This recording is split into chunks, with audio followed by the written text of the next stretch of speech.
plays like he's drawn the plan. Kinetic, bringing fire like he's leading the band. No matter the game, no matter the sport, we running this pod like it's fourth and short. Press start, locked in, it's game time again.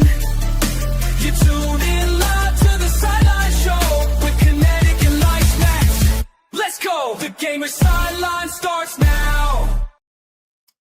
What's going on, everybody? It's your boy Eric, aka Kinetic615, back for another watch party for the Michigan Wolverines, heading out west to take on the USC Trojans.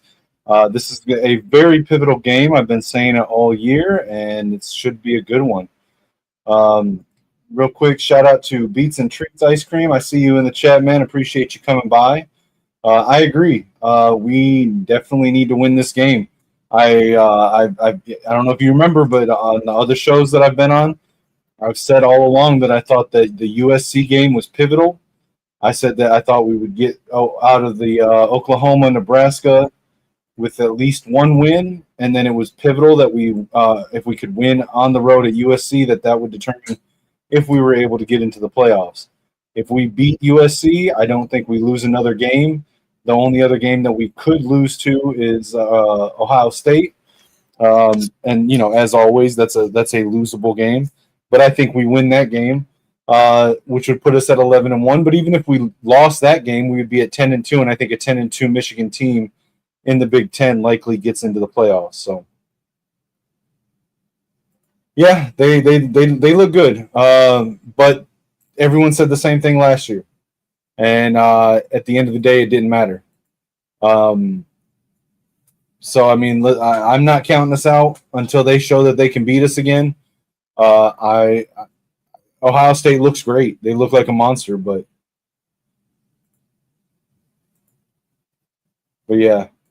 So we're going to watch the game right now. Obviously, I can't put the game up on the screen because copyright, I don't want to get taken down. Not that my channel's monetized yet anyway, but we're going to watch it here. I'm going to watch along with you. Now, I am watching on Spectrum through the web portal. That usually puts me about 10 to 15 seconds behind everybody else. So I apologize if my reactions are late from your end, but we're going to watch this together and have some fun. USC coming out onto the field. Looks like the stadium's about 3/4 full. I said that I was on with Doc on the Big Discussion channel the other night, and I told him, I said, I think that for us to win, we've got to be able to run the ball. I think they're going to stack the box to take that away early, so we need to be willing to throw the ball. We need to scheme up some part of those scripted drives to get some big shots down the field. We need to let Bryce be willing to take off and run when if those routes are taken away. But either way, we got to get the safeties to respect Bryce's legs and his arm to be able to open up the lanes for Justice Haynes. I think we need to do some rotation of our backs early in the game. Use Jordan Marshall to try to soften up that defensive line of USC so that later in the game we can open it up for some big runs from Justice Haynes. I think on defense, I think a lot of it is rides on whether or not Jacoby Lane is back for USC. If he's back, it's going to be a much tougher game because Wink won't be able to just key in on stopping Makai Lemon. But if Lane is not back, or if he's not at 100% and is limited, I think that you largely bracket Makai Lemon similar to what we did last year with Jeremiah Smith, and then make Jaden Mayava have to beat us, go into a second, third, fourth reads and try to beat us with the run game. Wayman Jordan is a good underrated running back, but I don't think he's a top tier running back. I do like Jaden Mayava. I think he's a little bit more elusive and squirrely than say Dylan Raiola, another quarterback we faced earlier in the season. So we're going to get penetration into the backfield. If we get hands on Mayava, we have to take him down. We cannot let him pull away from the tackles. Otherwise, that's just asking for him to make some magic happen with his feet. So I don't think we're going to be able to completely shut down Mayapa, but we have to be able to limit him. We have to be able to take away a portion of his game. But I think it'll be a fun game. I hope that Sharon continues to sort of open up the offense, let Chip call the plays, let Bryce play his game.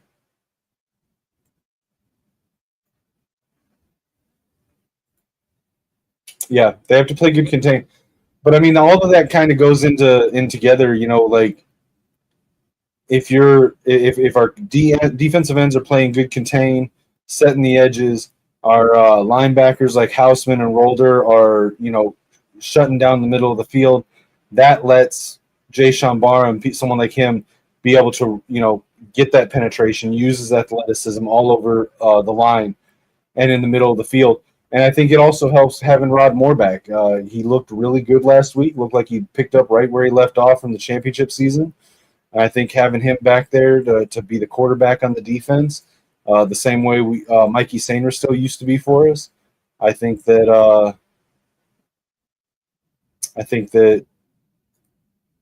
oh wow. Sorry, I just saw apparently Penn State's Drew Aller's out for the rest of the season with a leg injury. Per Daniel Valente, Penn State quarterback Drew Aller will miss the remainder of the season with an injury. Coach James Franklin announced after the team's 22-21 loss to Northwestern. According to Evan Smith of the Daily Collegian, Aller was carted to the locker room in the final minutes of the game after appearing to suffer a lowered leg injury on a running play.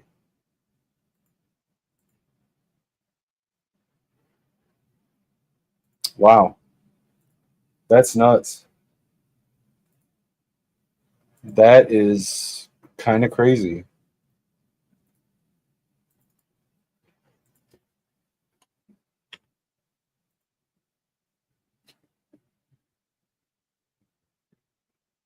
Here's the kickoff. USC is gonna receive the ball first and return. Nice kickoff return.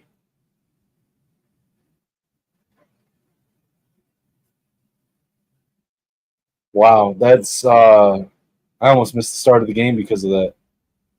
That's kind of nuts. I actually need to send that real quick to the guys that I do the AM Scramble show on Saturdays with. That's kind of nuts.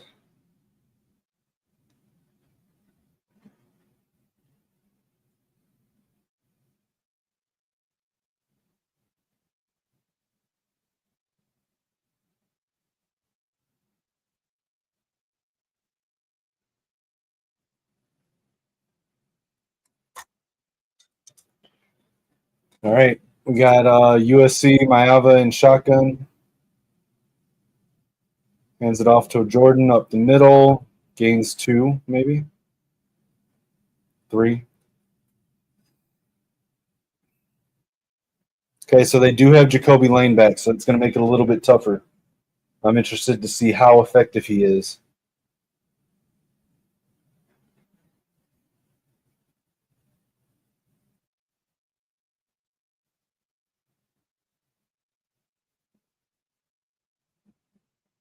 Mayava and shotgun.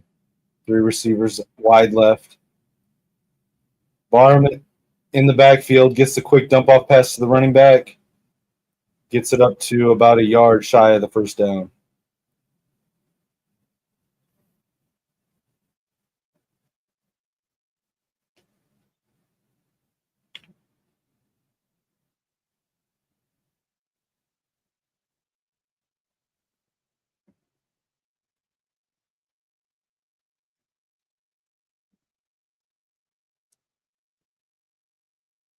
And just a reminder, guys, this is not intended as a professional podcast. This is just guys hanging out that watching our games, Michigan's games together. If anybody wants to jump on and talk ball with us and come up on stage, let me know. I'll put the link in the chat. Happy to just hang out and watch this game.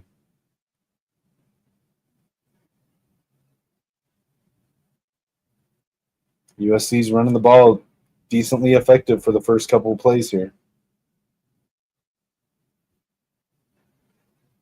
Got three receivers right, one out to the left, single back, shotgun. Back in motion. Quick dump off over the middle. Makai Lemon tackled by Rolder just after the first down.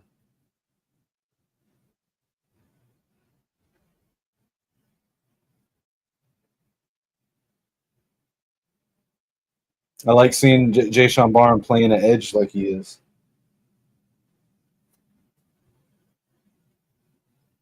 There's a pass over the middle. Big gain there.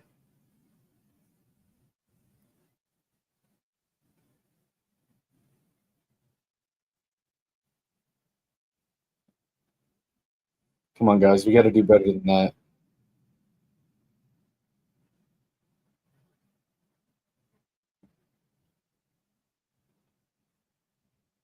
Yeah, our defense has to do better than that. We cannot get caught like that. Interesting. So Rolder is starting at linebacker. Barham is starting at edge. It looks like TJ Guy is not starting.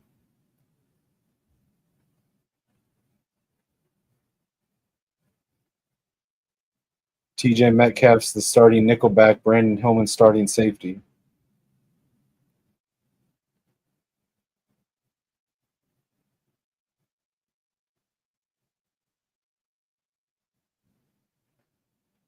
First down USC.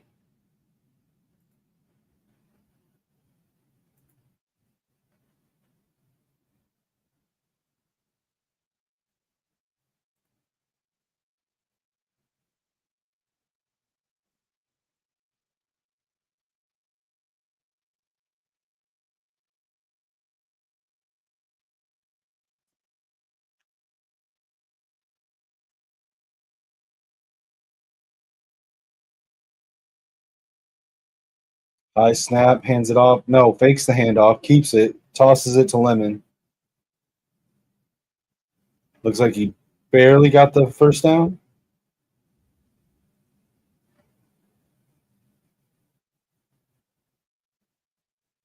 Wait, that wasn't Lemon, was it? What number does Lemon wear? It kills me that USC doesn't put names on the back of their jerseys.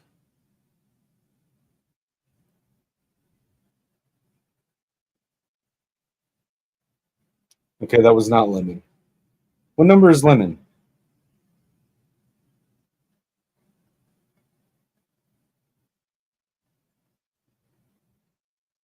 Handoff up the middle. Gets it to the 2-yard line. Second and goal. Our defense has to do better, guys. It's not looking good to start.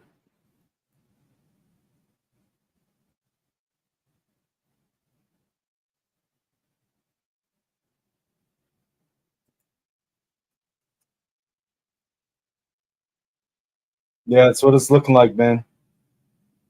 I agree, man. That's what it's looking like. Stuffed at the line there on that run. It'd be third and goal.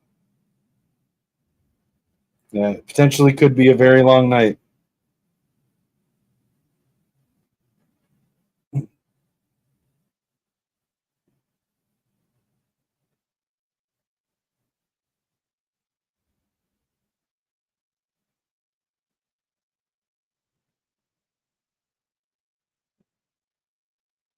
Third down, 2-yard line.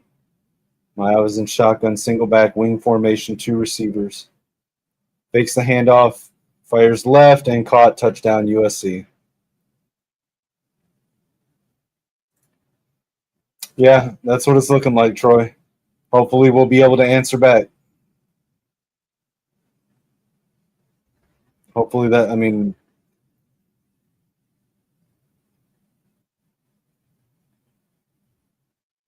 come on, Jair.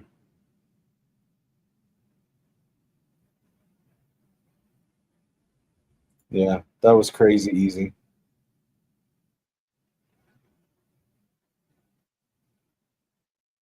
It's all right. I mean, It's just the first drive. Scripted drives have a high success rate for pretty much every team. We've seen this the last couple weeks. The first drive or two, the first like 10 to 15 plays are scripted, and they've been practicing those particular plays all week long. And then after the first couple drives, the defense starts playing better. So let's not get too down on it yet.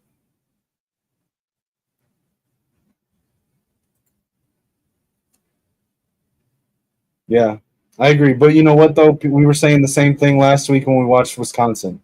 That first drive and a half for Wisconsin it didn't look good for us on defense. And, now. Yeah. No, we're not panicking. I'm saying, like, keep it calm. It's the first drive. It's the first scripted drive. We're going to be all right.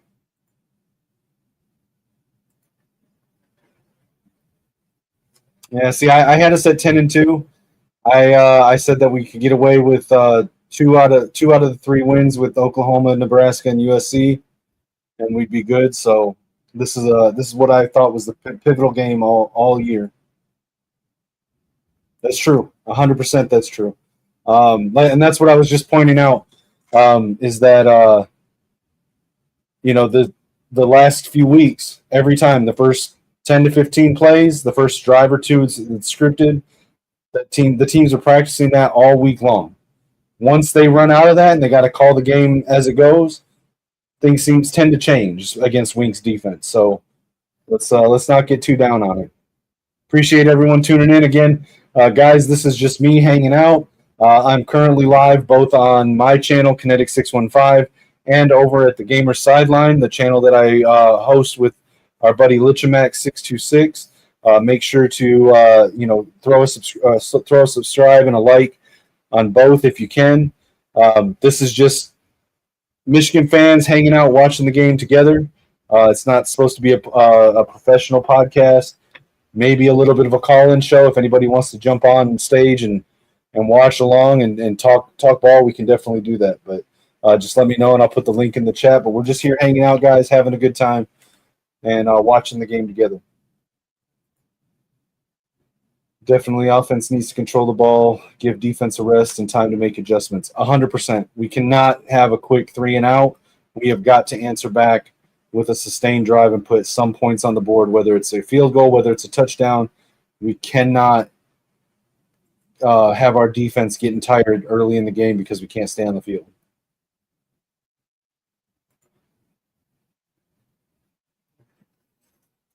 All right, USC coming out on the field for the kickoff now.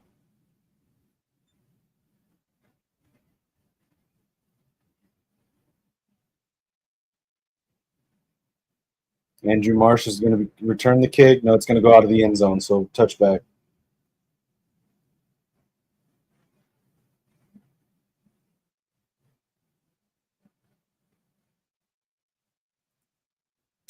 Yeah, Troy, interested to see if the passing game will carry over from last week.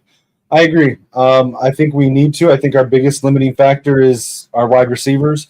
I like the emergence of Andrew Marsh. I think that we're going to see a little bit more of Jamar Browder.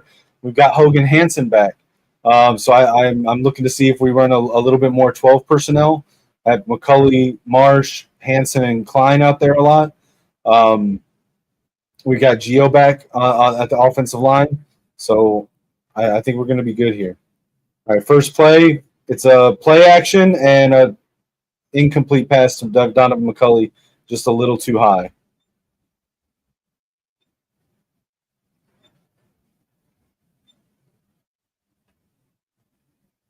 Got to be more accurate on the passes there.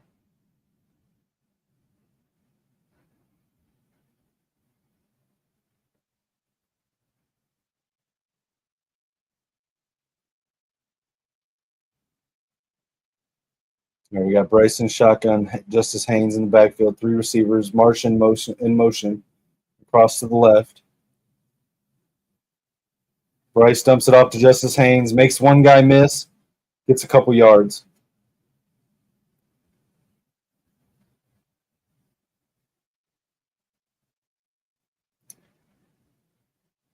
Still got Samaj in the starting lineup.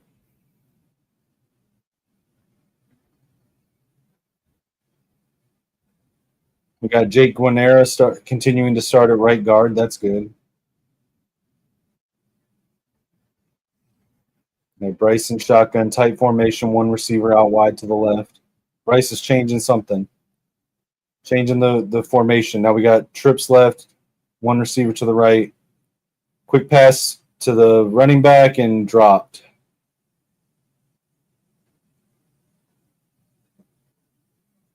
It's 3 and out. You can't have that happen.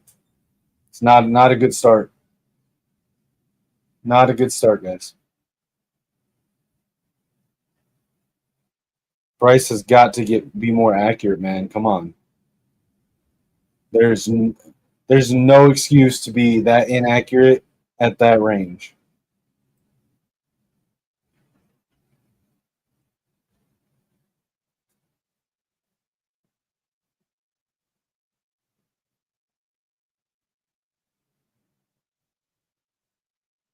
Going to field it. Lemon on the return, trips and falls. 29-yard line. All right, hopefully the defense can step up here. Might be a long night, guys. But I'm here for it.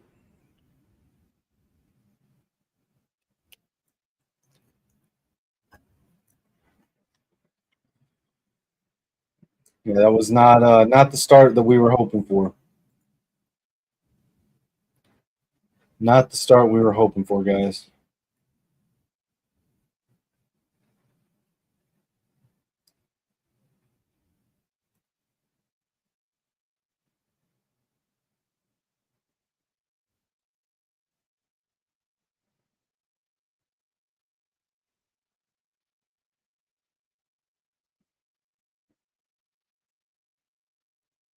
So looking at the let's see. Right. Yeah, I don't disagree, Kurt. Just looking in on Michigan's Twitter, we got people criticizing the 3 passes to start the game, 3 and out. We got people saying that the touchdown pass, that there was offensive pass interference on the receiver that caught that touchdown pass. Steve Lorenz tweeted out, said, "Classic, clearly OPI per the rules guy on NBC, no call. Michigan is near last nationally in penalties drawn." You know, if I was a conspiracy theorist, I might say that there's something going on, that we get more pressures than a lot of teams, but we're getting the fewest calls, holding calls, pass interference calls, considering what we just went through with the NCAA. I don't know. Jory Alston also saying bogus touchdown by USC. Can't block downfield like that.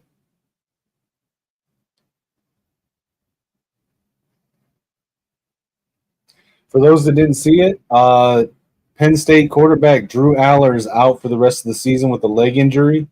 Penn State will start quarterback Ethan Grunkmeyer for the rest of the season.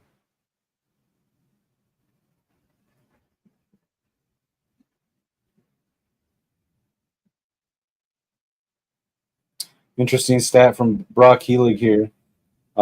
He tweeted out and said, next time Michigan wins the coin toss, it might want to think about taking the ball just to change things up. The defense has given up 70-plus yard opening drives 3 games in a row now.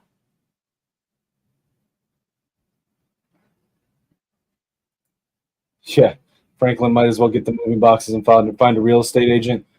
I think that's way past due. If Penn State was undefeated, Aller wouldn't be hurt. Yeah, you think it's a draft decision, a business decision by Aller? What up, GT? Yeah, that could be. I mean, he hasn't done anything but hurt his draft status all year, so 9-yard gain for Jacoby Lane on that pass.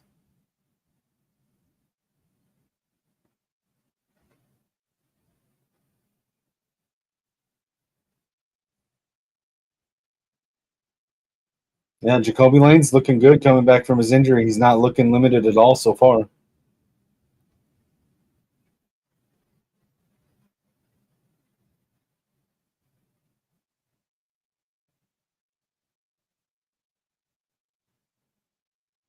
We got Jair Hill matched up on Jacoby Lane. Hands it off up the middle. Only a yard or two, but it's enough for a first down. Maybe not. Maybe not quite. Looks like third down. Yeah, Ben, the tackling has not been great so far. And I've been saying that's one of the keys. We cannot miss tackles. If we get hands on somebody, we've got to take them down. That's a complete coaching thing.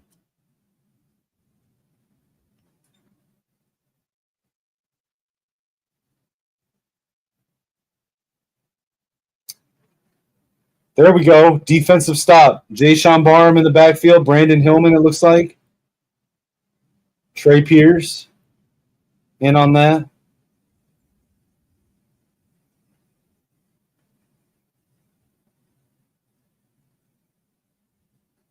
Jay-Sean Barham is a monster, man. I think no matter what happens with our season this year, Jay-Sean Barham is going to play himself into a first-round pick.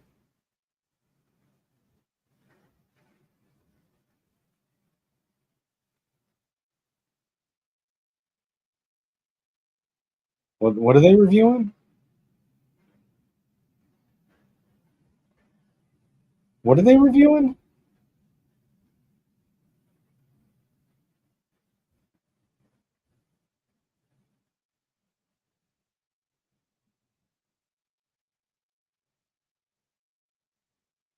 Yeah, there's no way that was a first down. What are they doing?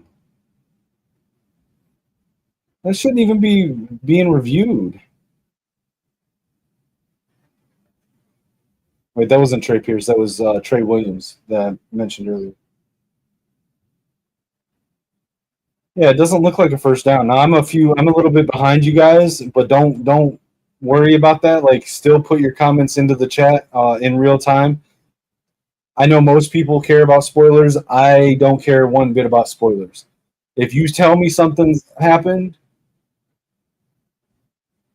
um, that just makes me want to watch to see what you're talking about. So don't shy away from putting in the chat any thoughts that you have on what you're seeing. But again, guys, I am a little bit behind on this broadcast. So, all right, looks like they're going for it on 4th and 1.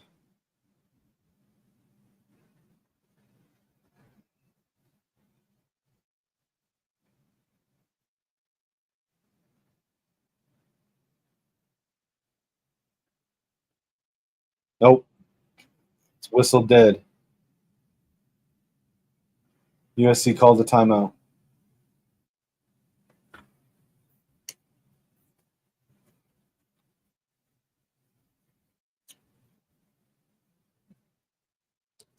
Sharon's not happy about that.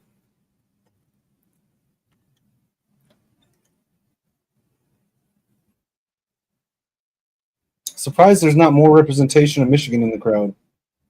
We all expected it to be more.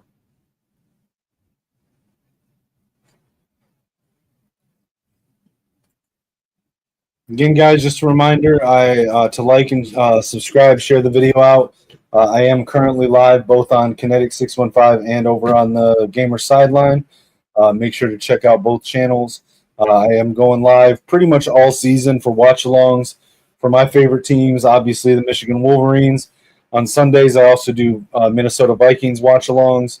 Not going to have one tomorrow for any that tune in for those because it is their bye week. But you guys are welcome to jump in, hang out in the chat, jump up on stage if you want. Let me know. I'll put the link in the chat. But we're just here watching football and hanging out, guys. Appreciate all of you stopping by.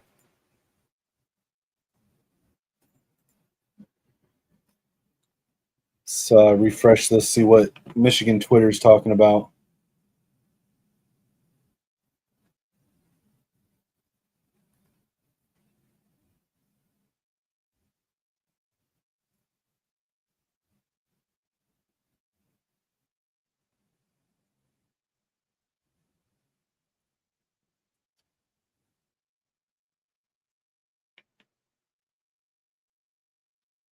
So it looks like that timeout was taken because they would have gotten a penalty for two guys in motion at the same time at the snap.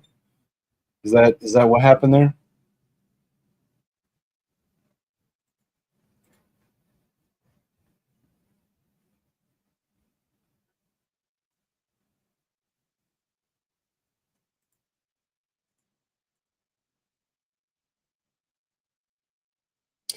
I just don't understand, man. Like this movement within the fan base to want to see uh to have Sharon Moore fired to bring in Kurt Signetti.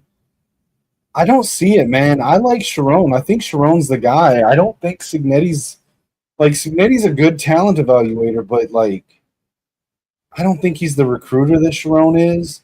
I don't think I just don't see it, man. So Signetti's not going to be coaching for that much longer. I wouldn't think. I mean, he's up there in age.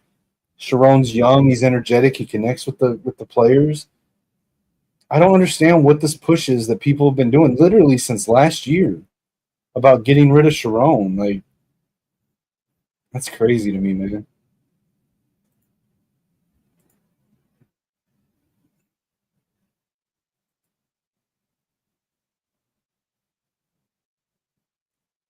All right, 4th and 1. Here we go again. Maava in shotgun. Got slot right formation, 2 receivers, 1 to either side, wide. We got 6 guys on the line. Snap it, run up the middle, and come on. 3 broken tackles. Come on, guys. What the? It's ridiculous. We had him wrapped up 3 times.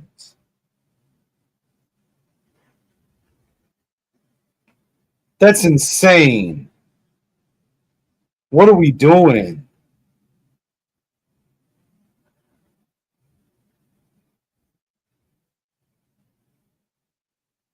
Come on, man.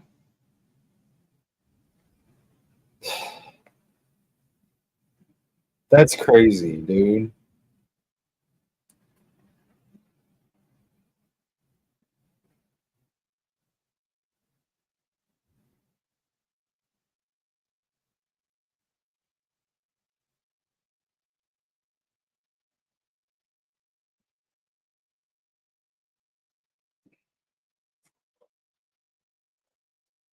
Not happy with that, guys.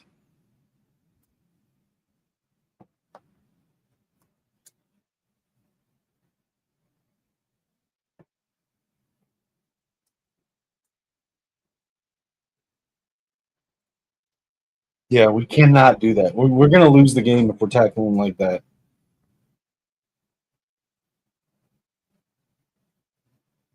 Completed pass over the middle, first down. Listen, I'm a supporter of Wink. I love his system. I love him as a coach, but poor tackling is 100% on the coaches. That needs to be fixed. And that's insane. There's no excuse for the poor tackling. Yeah, I agree, Ben.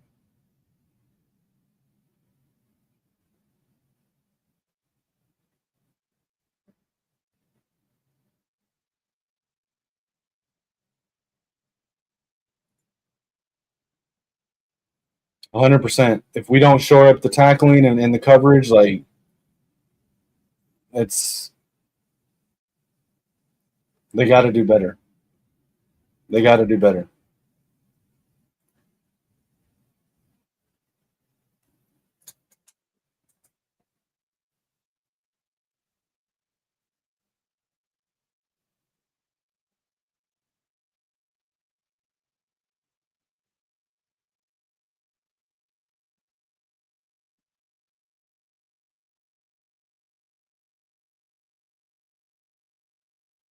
High pass, incomplete.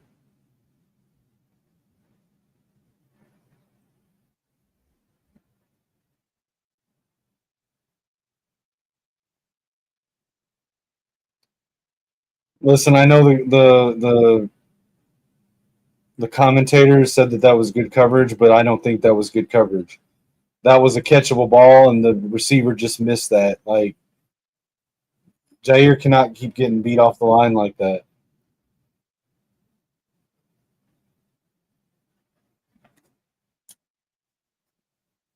Empty backfield. Little dump off pass to the tight end. First down. Again, guys, come on. Oh, fumble. Fumble. Is that Derek Moore that? Yep. Okay. Okay. I see you. I see you.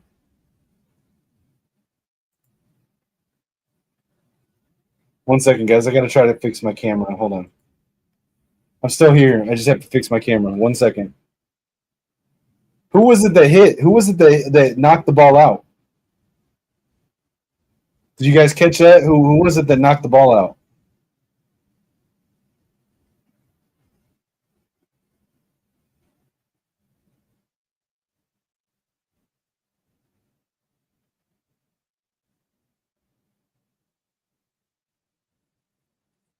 Derek Moore knocked it out and recovered the fumble both.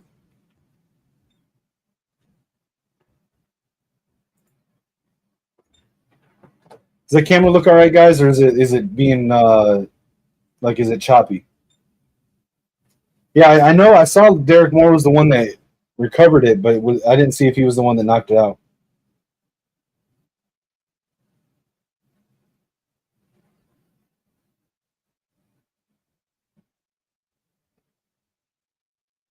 Okay.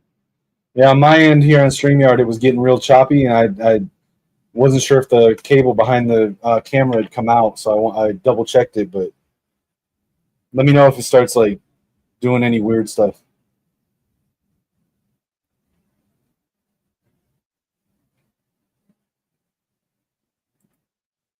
Let's see what Michigan Twitter is talking about.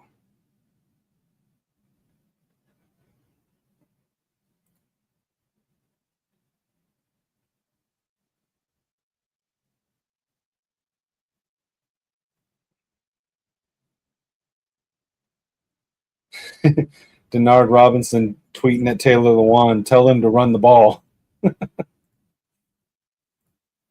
Come on, man. If they were running it every down, we'd be telling them pass the ball. Like there's just no pleasing the fan base sometimes. Shout out Blue Print J. He said, "Man, did we need that."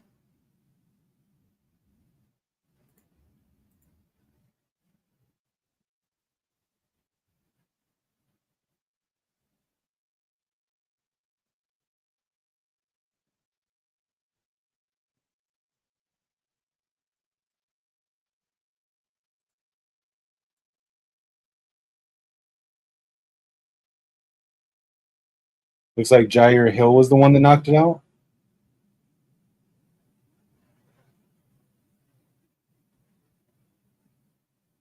Yep, that was Jair Hill that punched it out. Derek Moore recovered it. Nice. Hell of a hit by Jair Hill.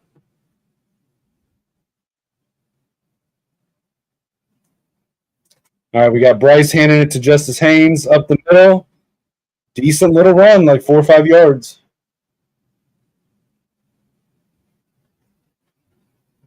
Gio got a nice push on that one.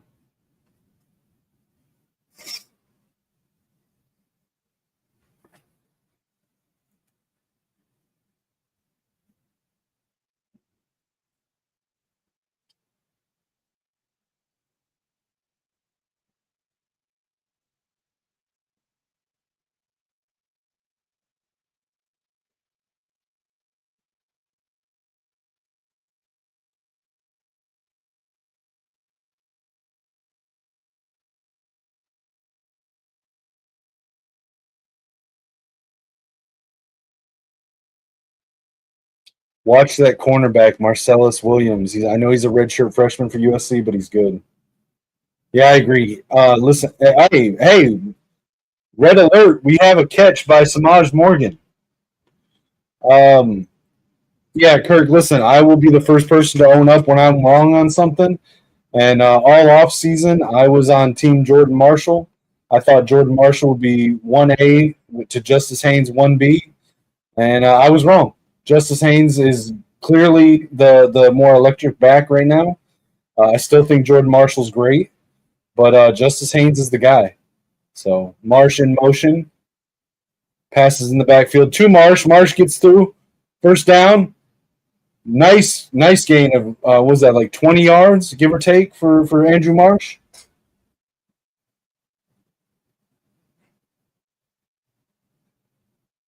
Nice play call there. Nice play call. That's what we need more of.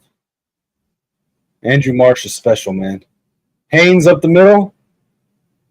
Gets 2. Yeah, it's looking better, Troy. Hopefully we can keep doing more of this.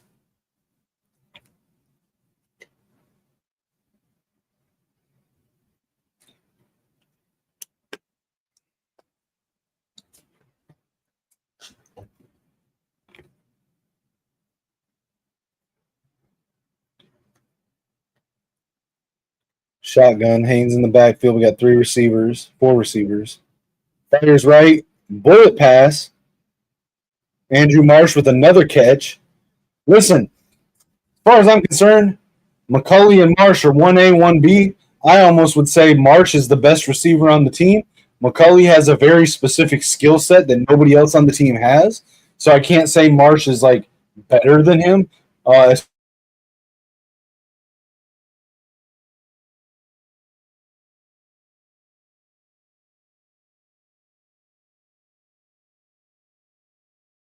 far as like, can you guys still see me? Is there any problem with my camera?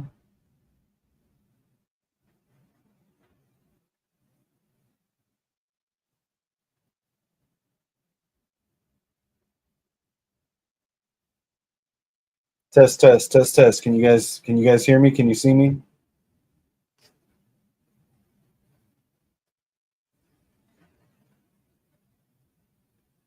Okay, but it's working now though, Troy. Okay. For Browder, yeah. So there was rumors that he was going to play more tonight. I didn't expect him to start. I expect you'll see him in relief of McCulley as the game goes when McCulley needs a breather, because he gives a very similar skill set to McCulley. I don't think we need Browder and McCulley on the field at the same time. That's my personal evaluation from what I've seen and heard. Yeah, I appreciate you guys. Thank you. I do expect to see Browder, but I don't think it's going to be like super heavy rotation. I just think you're going to start to see him get some rotation.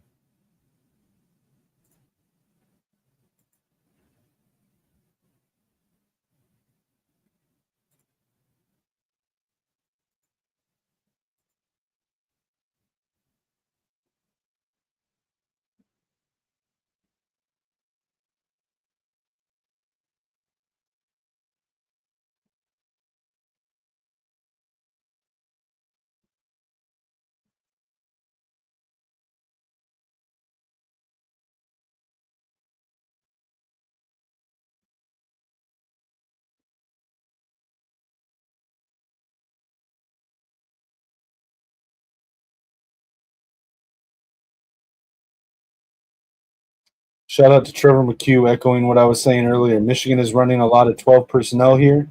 Klein and Hansen are getting attention in the middle. Marsh was an easy one-on-one curl win. This feels like the offense Chip Lindsey has wanted to run. So I was saying at the start of this, I was saying the other day when I joined Doc over at Big Discussions, that we needed to run a lot more 12 personnel. In my opinion, our top 4 receiving targets on the team right now are McCulley, Marsh, Klein, and Hansen. So run that.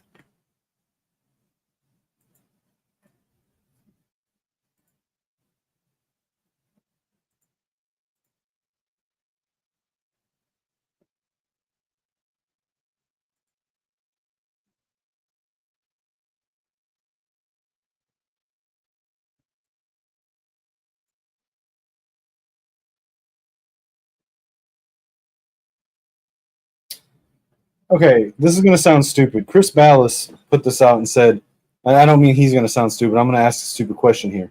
He said, quick first quarter, Michigan out beyond midfield. Frosch receiver, Andrew Marsh with a couple nice plays. He's a difference maker in this offense, another playmaker. 2nd and 6 when we come back. I thought Frosch was for a redshirt sophomore. Have I been using that term completely wrong this whole time? What is the correct usage of Frosch? I thought that was a freshman sophomore. like a redshirt freshman. Marsh is not a redshirt freshman. Have I been using that wrong this whole time? Somebody let me know.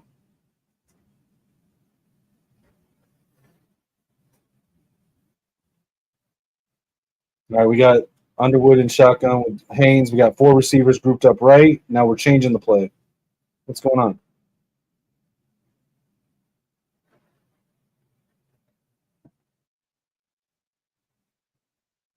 Okay, we got Bredesen and Haynes in the backfield, split backs. Okay.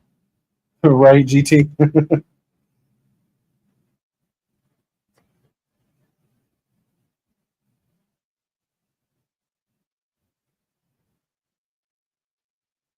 Haynes bounces out to the left, gets around the edge, first down, steps out of bounds. That was a late hit. Come on now.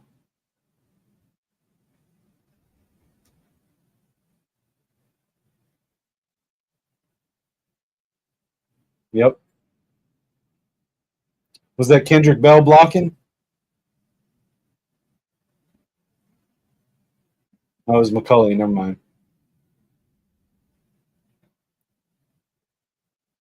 All right, we got 1st and 10 Michigan. Bryson shotgun again. Morgan in motion, hands it off to Haynes, tackled in the backfield. Somebody let me know what is the correct usage of Frosh? Is that not redshirt freshman? Like, what is going on with this? Like, this is bugging me now.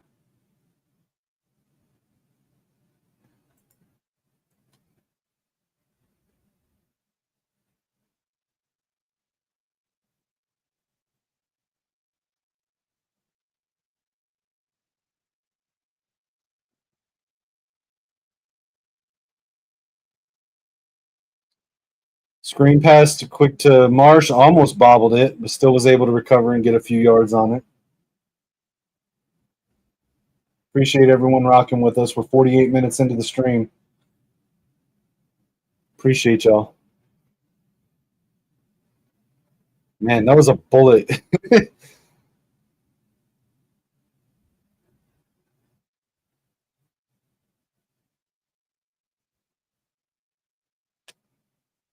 Now we got 4 receivers spread out wide, 3 left, 1 right, single back shotgun, and a flag being thrown.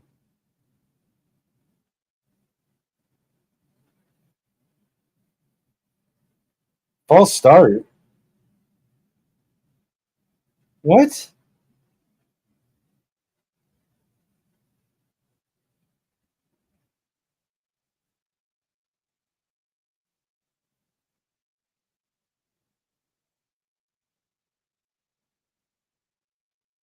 Dude was breathing. How the hell is that a false start? That looked like just a heavy exhale. Am I crazy?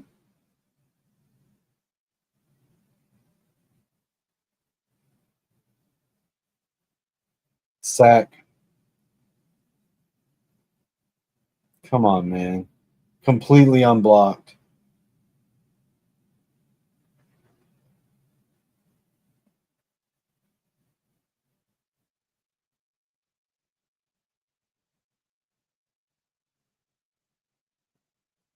Right, Troy. That's what I'm saying.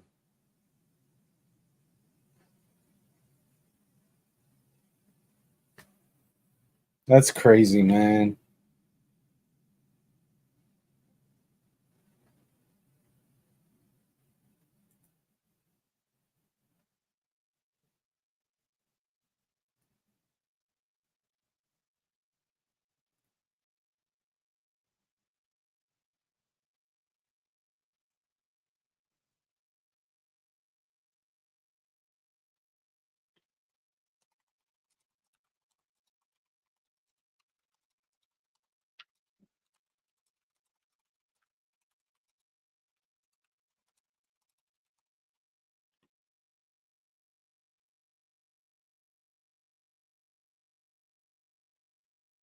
Yeah, Ben, I don't disagree. This is not a great showing.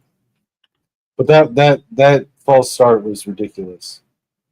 He didn't move his He didn't move his arms. He didn't move his feet. He literally just exhaled hard. That's crazy, dude. You're not lying, GT. That is crazy. That there's no excuse for letting that guy come in completely unaccounted for on that defensive sack. But prior to that, that was a ridiculous false start call. Absolutely ridiculous.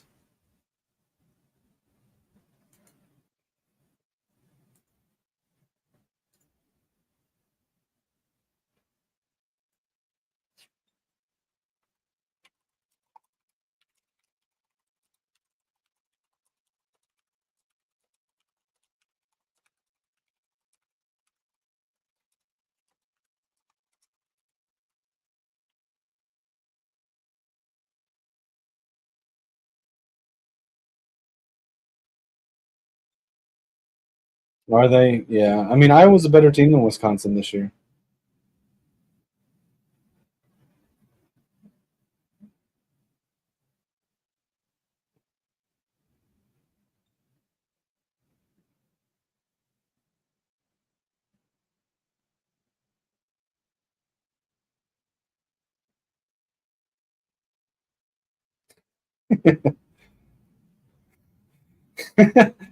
Hey, uh, all right, real quick, I'll put these up. So, Cleveland, Wisconsin, Auburn's pushing Georgia around as well. That's interesting. USC might get a shutout if it keeps going the way it is. Yeah. So, if y'all haven't seen Connor Stallions on Twitter, put out a tweet that said, "Maybe we can work out a deal at Penn State football. If you want to hire me now to get my 1 year suspension out of the way, I'll do the following year for free. Don't worry, Michigan and Penn State do not play each other in 2028."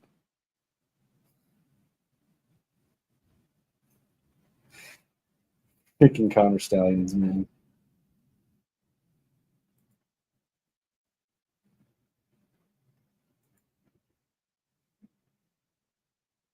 Right? Wayman Jordan with a 4 yard run. TJ Guy's in the game now.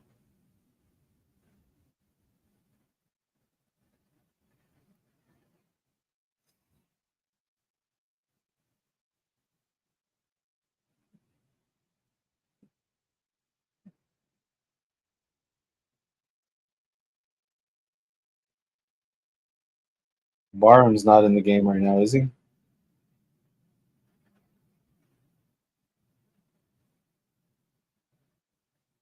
Wide open, dude. Wide open.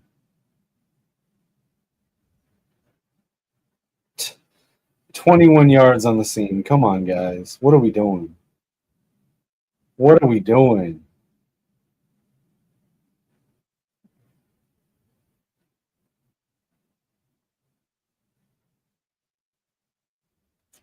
It wasn't even the blitz. It was the coverage on the back end. Like both the guys to either side of the seam went to the away from the seam, left it wide open. It wasn't even really the blitz. It was just the coverage on the back end didn't cover for the blitz.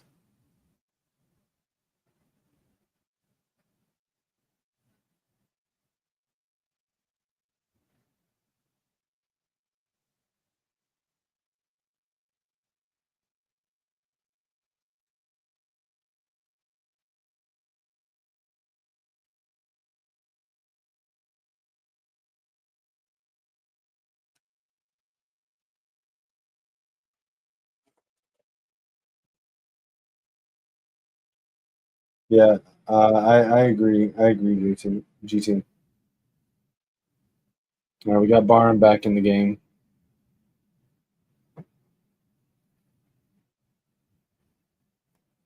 Empty backfield for Mayava.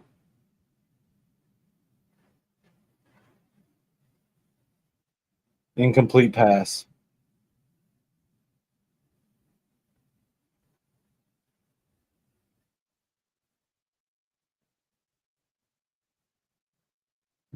Oh, Derek Moore tipped it. Nice.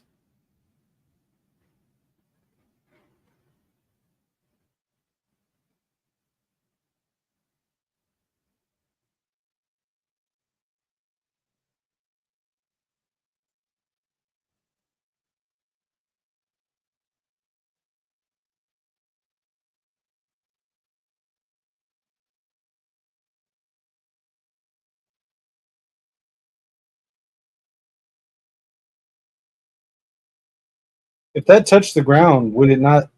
I guess it would have been a fumble.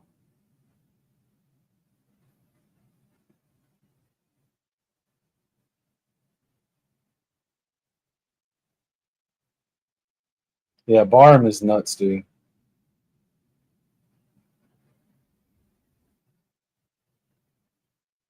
This is the Jay Sean Barham I expected us to get from last year. Get into the game last year. Quick question, guys. This was brought up to me on the AM Scramble this morning. I did with Lucian and Mike. Um, is Jay Sean Barham the best player that we have stolen from another Big Ten team? I know we got Ernest Hausman, but is there another player that you can think of that transferred to Michigan from another Big Ten team that is better than Jay Sean Barham?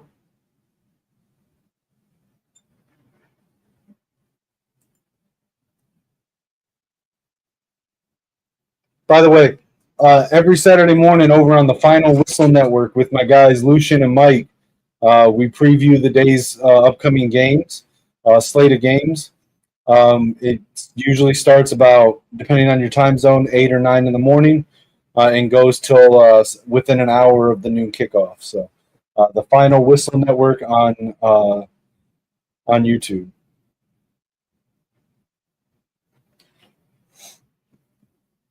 GT says he's the best that I can remember. Troy says his impact on the field is incredible. I think he might be the best. I think so too. I mean, I don't want to take anything away from Hausman, who's incredible. And I think in a lot of ways, Hausman allows Barham to get out and do all the crazy stuff he does. So I don't want to take anything away from Hausman coming over from Nebraska, but Barham's something special, man. Something special, in my opinion.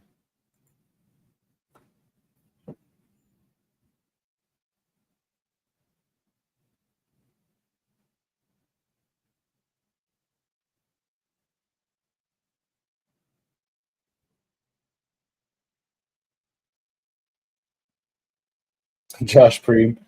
I don't think Preeb was bad. Um, I don't think he was bad, but I wouldn't put him up there in the top.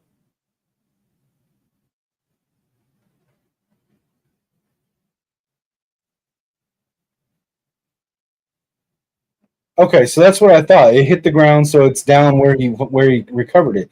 That's what I was starting to say because in college you can't advance the fumble, right? Like,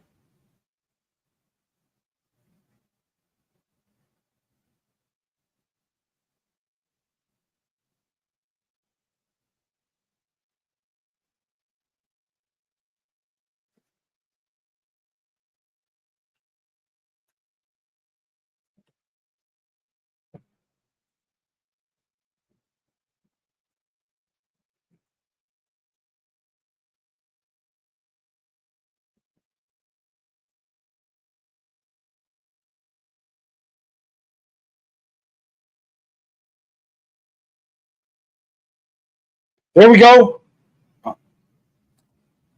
Nice.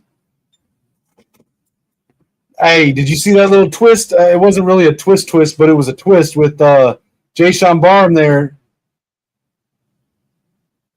A stunt, whatever. Hey, that was awesome. I love that. That's the Wink Martindale defense that I love so much. That's the Ravens defense.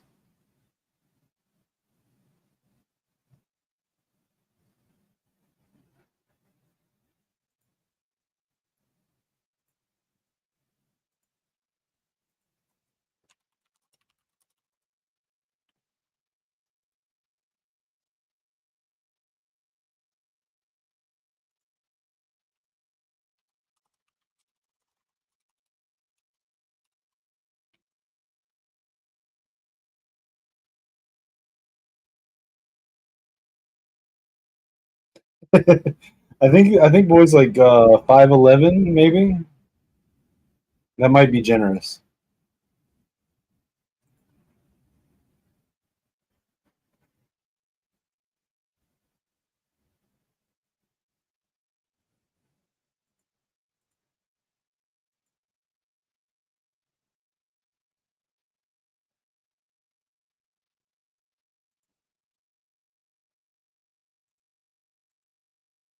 Troy says he's playing his way to a top first-round pick. I agree. I've been saying for a couple of weeks now that Jayshon Barnes is going to play himself into a first-round draft pick. Yeah, I don't know. I mean, he definitely looks small out there. Let's see. Let me pull up his 247 profile.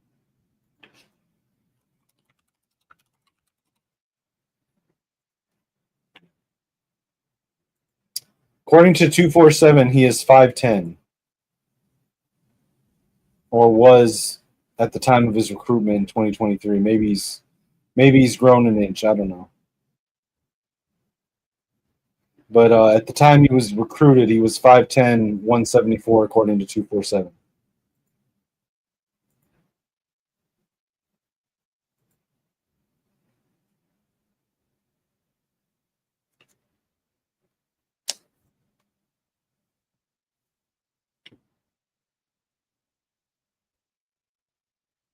I mean, I think I've only seen him get the one target and he caught it. So, yeah, I mean, he's catching it tonight, but we'll see if that continues.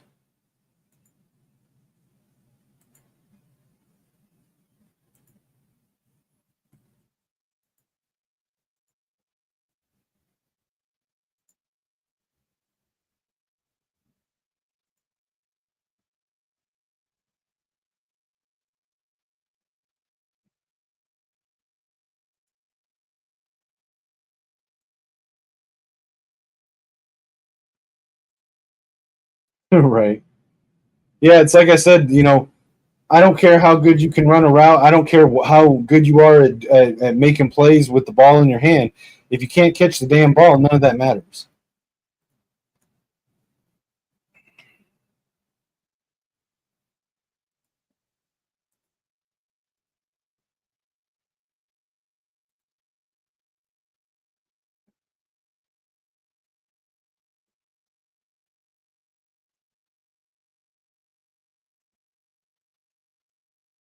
All right, we got Morgan in motion. Hands it off to Justice Haynes up the middle. First down run. Nice. God, he's fast out of the backfield, man.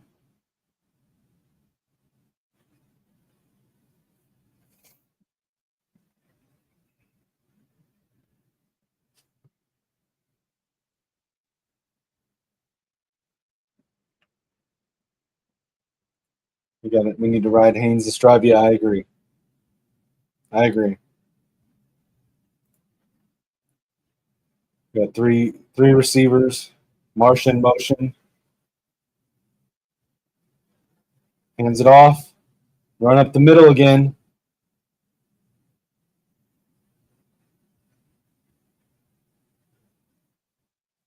Yeah, that's what it looks like, Troy. They're really starting to find their groove here. I like that.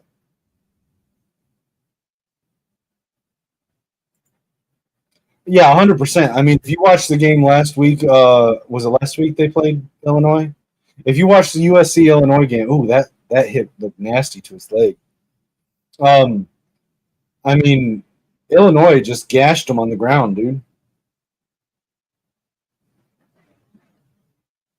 There's an incomplete to Morgan, but that one might be on Bryce. That one might be on Bryce.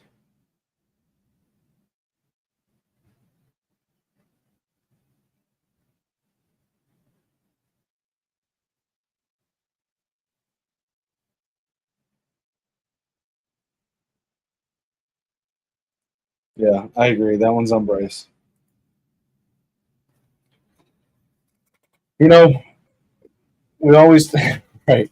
We talked about there's going to be freshman mistakes, and that's the type of freshman that's what we meant. Stuff like that.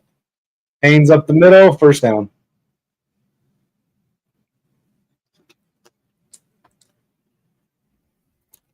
Because it's just as Haynes, bro. Yeah, hey, GT, Davis Warren, listen, there will be no slander of the Buckeye Killer, Davis Warren, on this channel. Davis Warren led us to wins over every rival last year, including Ohio State on the road, including for the second time defeating Alabama until he got hurt, anyway. We will not slander the Buckeye Killer on this channel. And he is healthy and practicing again. So,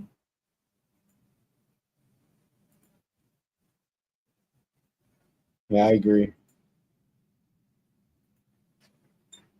Yep, I agree. Listen, imagine being in Davis Warren's shoes. Imagine being a decently highly rated recruit, getting cancer, defeating cancer, walking on at a school like Michigan, biding your time as a backup on the scout team. 2024 happens, you're called on to go out there. And I said it during 2024 as bad, even when he played badly or poorly. Like, we've got to respect that he's going out there and playing his heart out and doing everything he can for the team. That's why I've never been comfortable with the disrespect. You want to talk about his limitations as a quarterback? That's fine. But when people would get rude and mean to him, I'm not cool with that, man, because he gave his everything for us last year and did it with a smile on his face. So I will always respect Davis Warren for what he gave to us. Did he get hurt? I didn't see it. What happened? You know, GT, I wonder how much of that had to do with Gio being out because he's back for this game.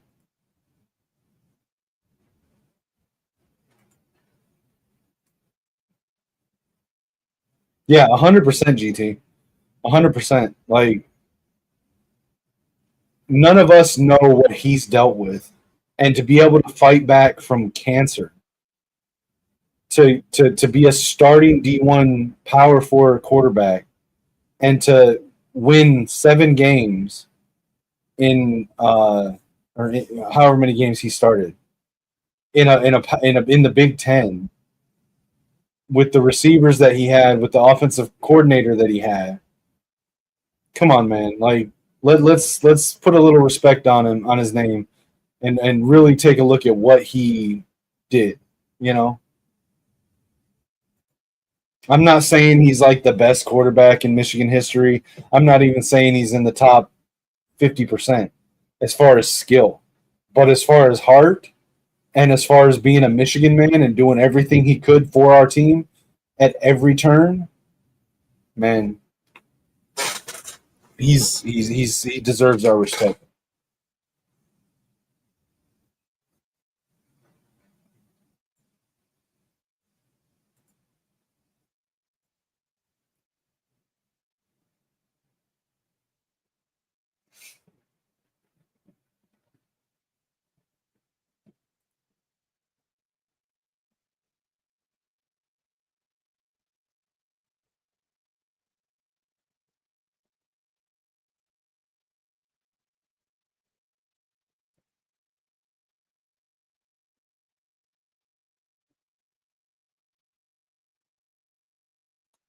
Okay, it looks like Haynes is shaking up. Let's hope it's not serious. Jordan Marshall's in the game.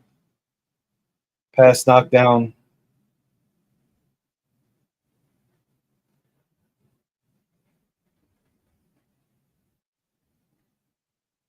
So Kirk asked a question for the group. What do you think of our ranking? I think it is too high.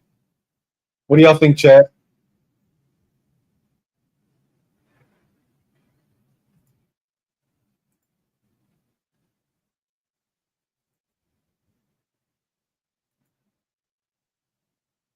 All right, we got 3rd and 7 now.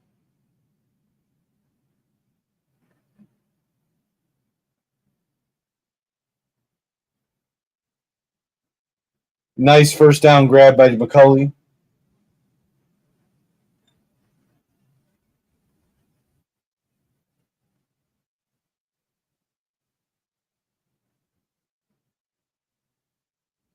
Was it too high, or did he put it up that high because McCulley can go get it and make sure that no one else could get it?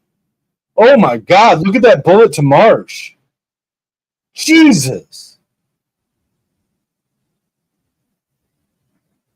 that was a rocket. Jeez, I'll take 3 more years of that.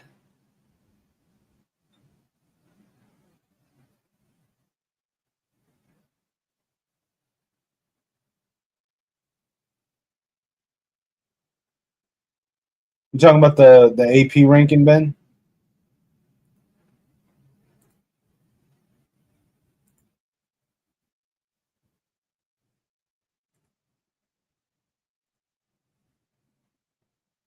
GT says, I think the ranking is okay. There are so many high ranked teams that ended up being trash.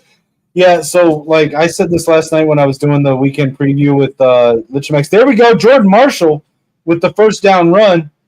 That's what we need.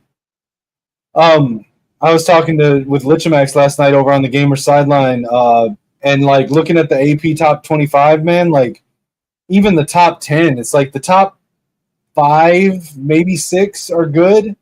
But then after that, I'm not sure. We got a flag on the play. And so it's like for me, everything beyond 6 down to 25 is kind of up in the air, man.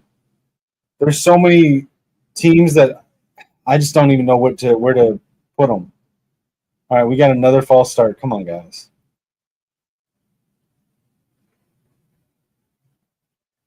Looks like I froze.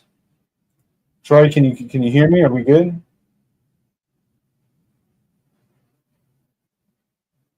Ben, did Oklahoma lose to Texas?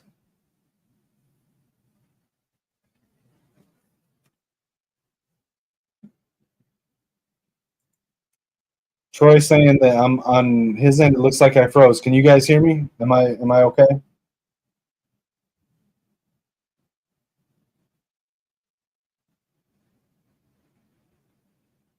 All right, is the camera working, Kurt? Or am I froze? Okay.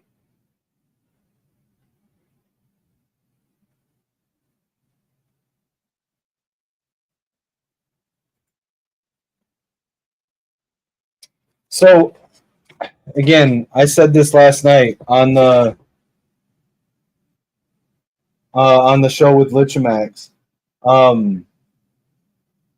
I was leaning, and I said it this morning on the AM Scramble with Lucian and them too. Bryce, nice run by Bryce and a stiff arm.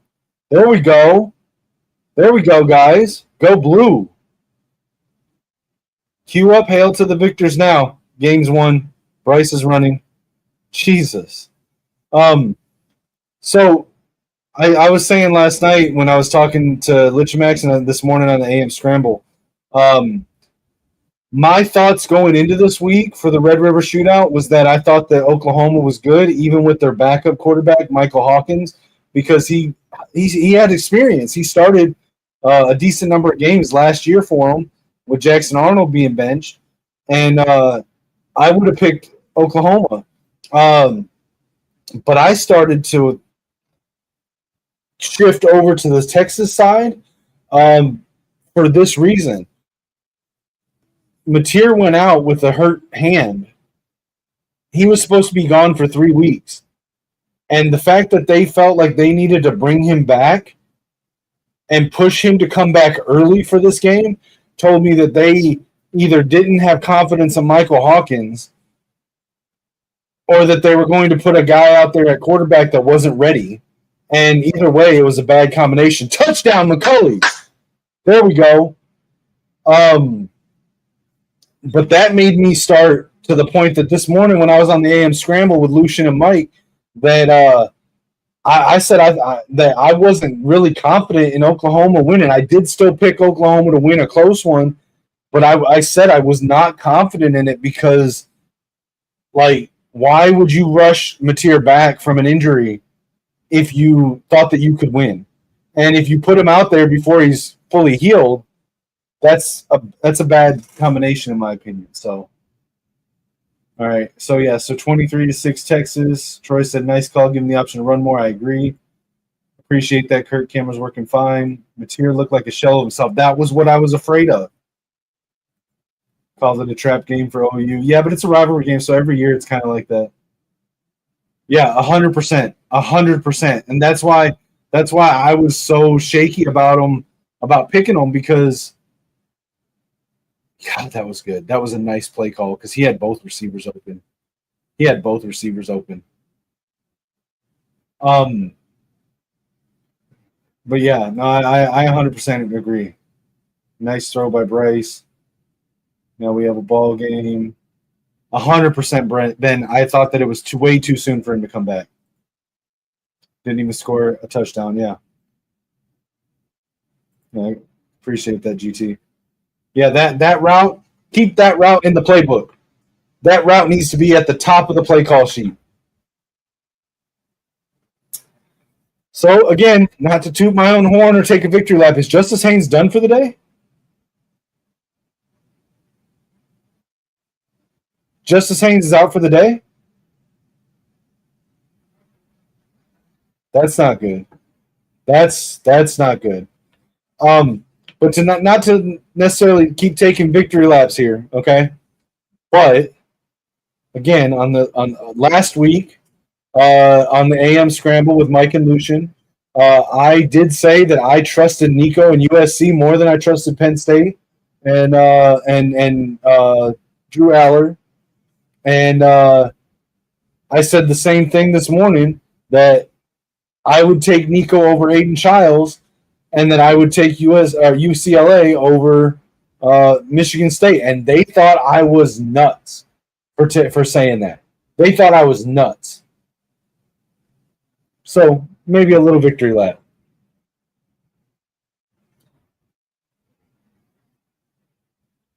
Yeah, I agree, GT. I hope it's not bad. Maybe they can tape him up and he can get back out there. But you know what? I'm still confident in Marshall. I think Marshall's good. He's just a slightly different type of back. Nice wrap up on the tackle there. Yeah, now that one, listen, I'm going to take my victory laps for where I was right. I'm going to say I was wrong. Wayman Jordan looks like he rolled his ankle. That's not good. Hey, I know he's on the other team, but let's give some positive thoughts for Wayman Jordan. I don't like seeing any player injured like that. But what was Benny doing? Y'all see that?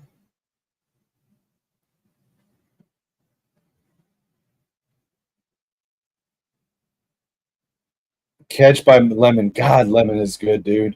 If I had one wish, it would be get us the Makai Lemon in the portal. But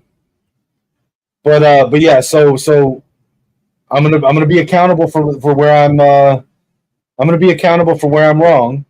And I was super confident that I thought Oregon was gonna roll with over Indiana. I picked Oregon to win the Big Ten. I'm not going to come off of that, but there was a disappointing loss for Oregon. So if I'm going to take a victory lap for where I'm right, I'm going to hold myself accountable for where I was wrong. I counted Indiana out of that game against Oregon. I was wrong.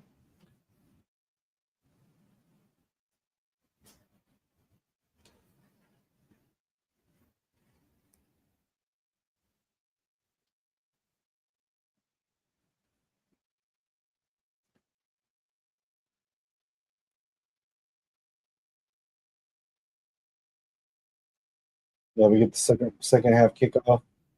Looked like the left foot was out on that catch. I couldn't really tell from the angle that they showed us, but I would definitely hope that the officials are going to review it.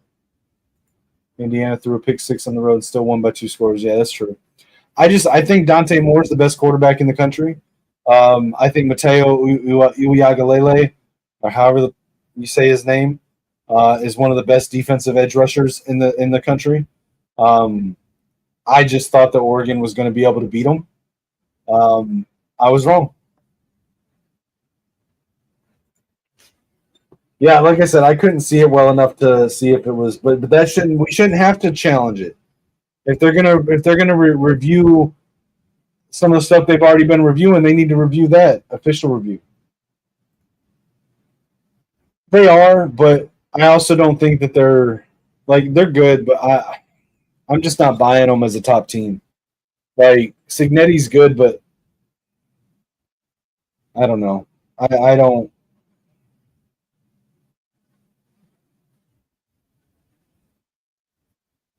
Yeah, there needs to be an investigation into the fact that Michigan's not getting calls. We're not getting official reviews. It's like there's some kind of mandate from the NCAA because of the stuff we went through this offseason to not give us the benefit of the doubt on things. As many pressures as we get in the backfield, and we're last nationally in penalties drawn.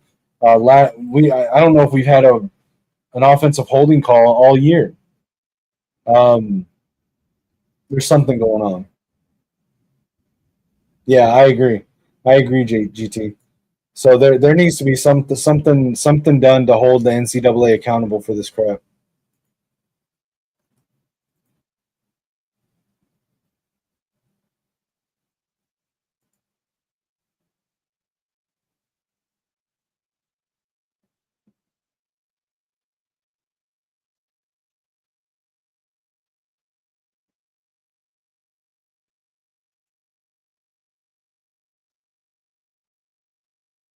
Yeah, that's fair. But then we need to get better camera angles. Like, what's the point of having all these drones and whatnot above the field with all the cameras if we can't get good camera angles? Yeah, I agree.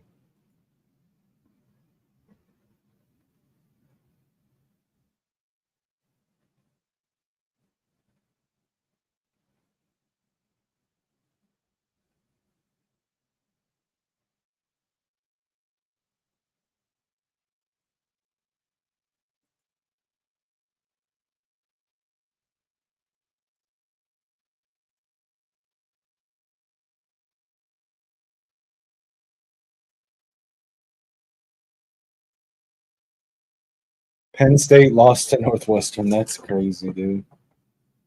3 straight losses.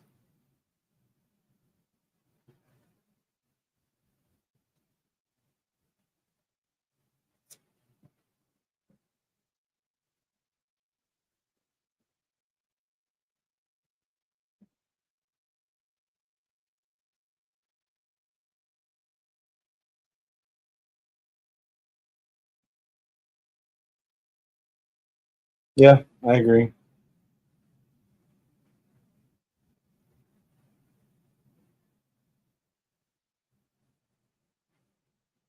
Come on, man. What are we doing? What are we doing, guys? The fuck is Jair doing?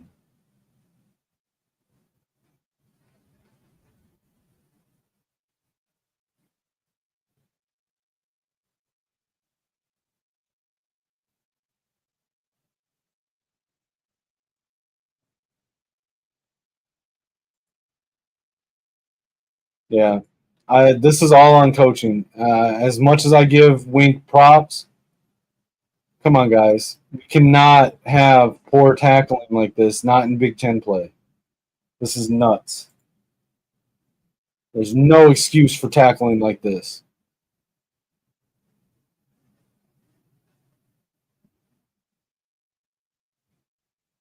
It's 100% comes down to coaching.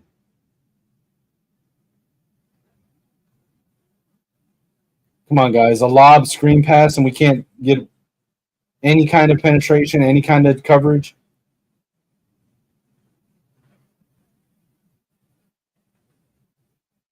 They're not going to call anything on someone knocking Zeke's helmet off.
Yeah, it does. It seems like it went by really fast.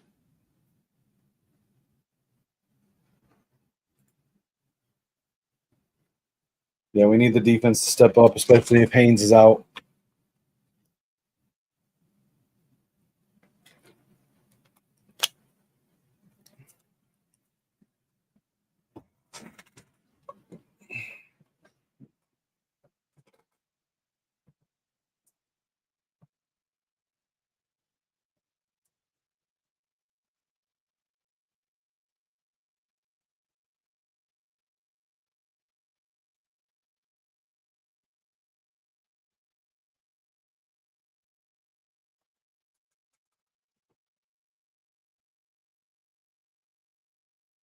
Hate to see any player get injured, and Wayman Jordan now being carted off the field, or driven off of the field.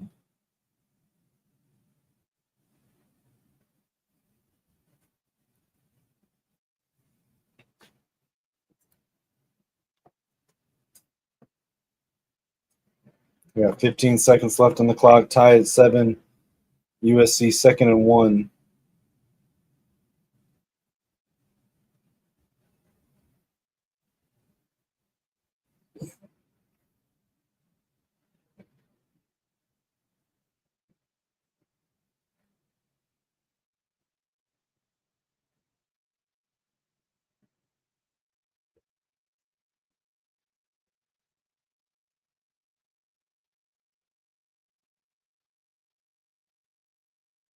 Okay, so they are assessing a penalty for Zeke's helmet getting knocked off. Is that what I just heard? I couldn't.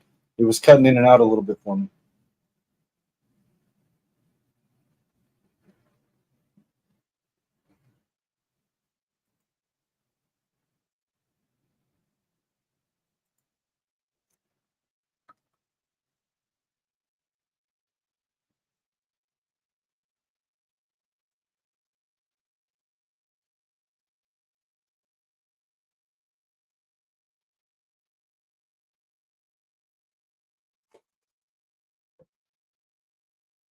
All right, so Sharon called the timeout.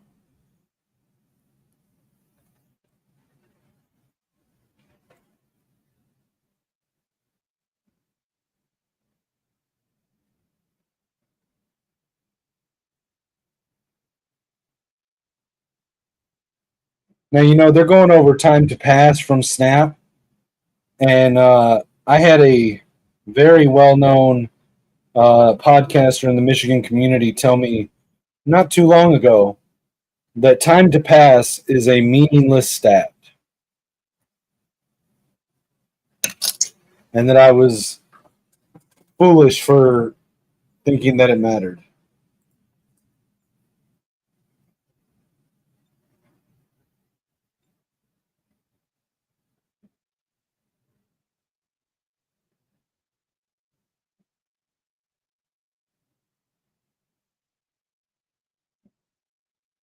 Touchdown USC before halftime.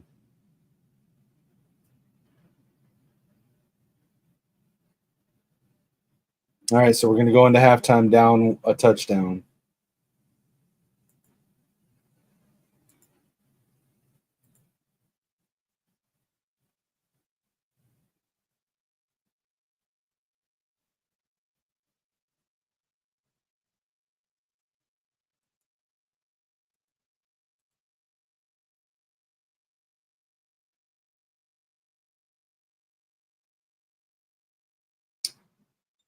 Yeah, so to what we were saying earlier, this shout out to Trevor McHugh for this tweet. Michigan opponents have been called for 15 penalties all season, which ranks 134 out of 134 in college football.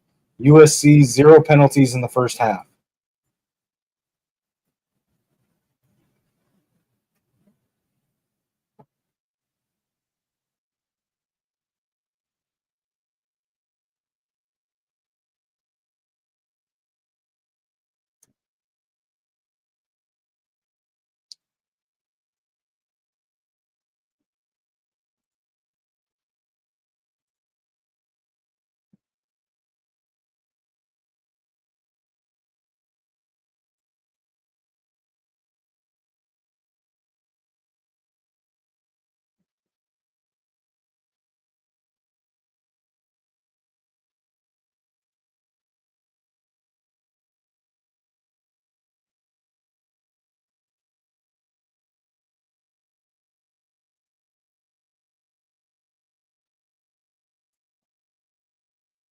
Moore has no emotion on the sidelines. I mean, I think that's just who he is. I don't think it's not. It's. I don't think it's because he doesn't care or anything like that. I just think that's who he is.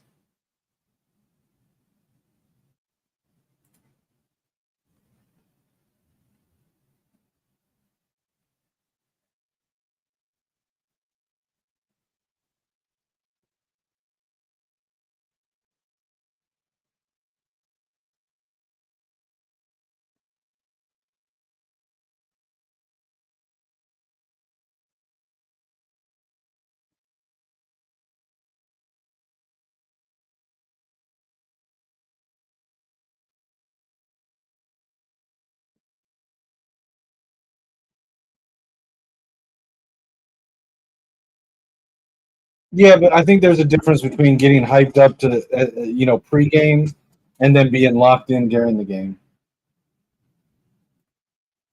Really, my buddy that I do the morning AM scramble with, Mike. He's a Minnesota fan. He's at the game right now. That's crazy that Purdue took the lead. Well, how much time is left in that game? Is it at half? And we're just looks like we're just going to run the clock out.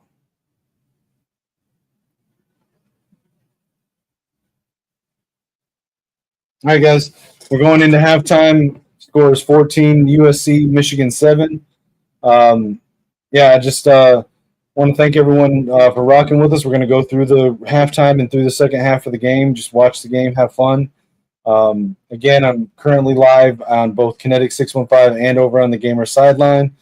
You can follow me everywhere on social media at Kinetic 615. Feel free to hit me up. I try to answer back. If you get a chance, check out the GoFundMe link in the description of the video, and it's pinned in my profiles as well. I haven't really updated it like I should. I need to do an update on there about what's going on. But for those that have been following along with it, we are nearing the end of it. Just waiting for the arbitration date to be set. According to the lawyer, should be around December, give or take. With the government shutdown, I don't know if that gets delayed, but just need to get to the finish line. We're almost there. I appreciate anyone that takes a look at it, considers, or even just shares it out. But it should be in the description of the video, and it is pinned on my X profile. It's in my YouTube profile. But yeah, appreciate anyone that checks that out. We are going to continue through the second half. I need to step away for a minute. Apologies that I don't have any like a co-host or anything right now to sort of keep the show going in the halftime. But I need to check on my mother and I need to take the dog out. So I will be back, guys, either at or before the end of halftime. Um, but I appreciate you guys rocking with me, and we're looking forward to the second half of the game. I'll be right back.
All right, guys. Sorry about that. I'm back. Looks like I got back a little late. We already had the kickoff, but we're going to take off from here. So, excuse me just a moment. I got to fix something for my daughter. She's having trouble with her PlayStation gaming account. She asked me to fix this for her. So, give me a moment. I'm watching this, but I'm also trying to fix this for her. Bryce hands off to Jordan Marshall up the middle. No gain on the play.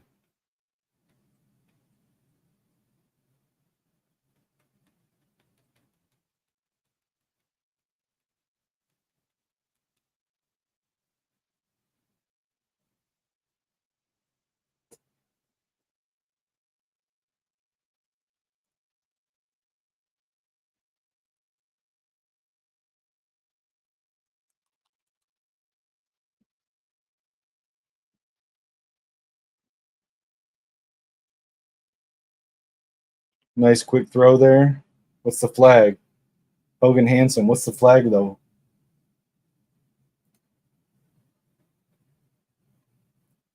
GT, you said pretty much all the away teams. Yeah, hopefully we can continue that.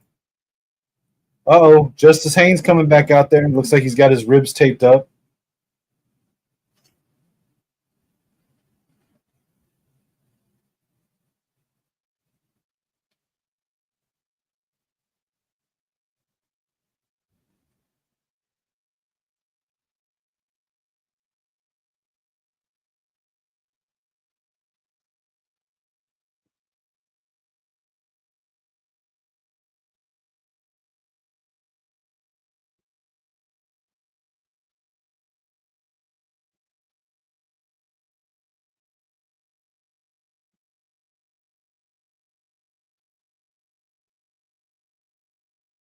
There's something going on with the officiating, man. This is crazy.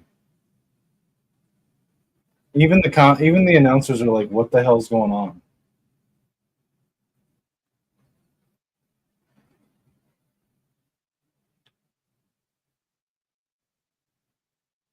Like even they were like, "What is going on?"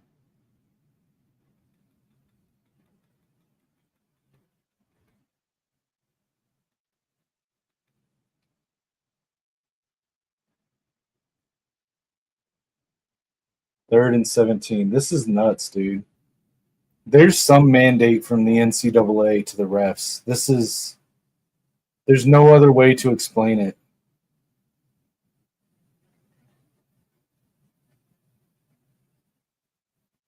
Like there's no other way to explain it. This is nuts.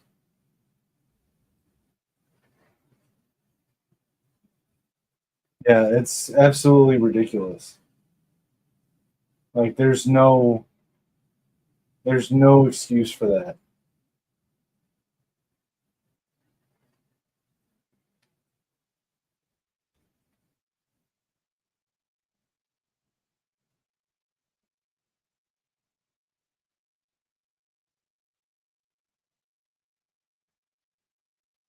Yeah, it's been like that literally all season, GT.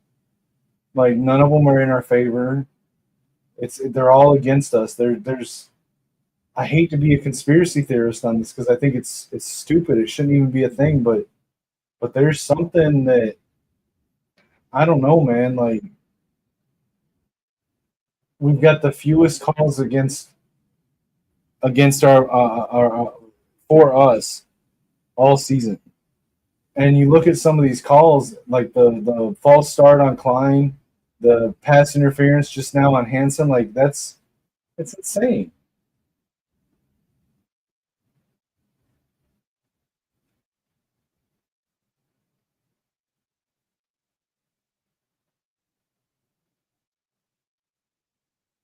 Right.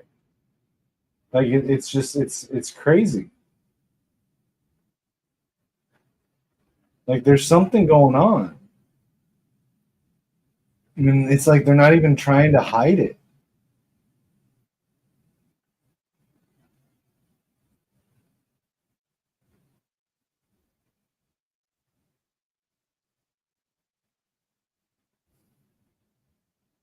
Sorry guys, I'm not trying to ignore the game or ignore the camera. I'm trying to fix this for my daughter on her gaming account.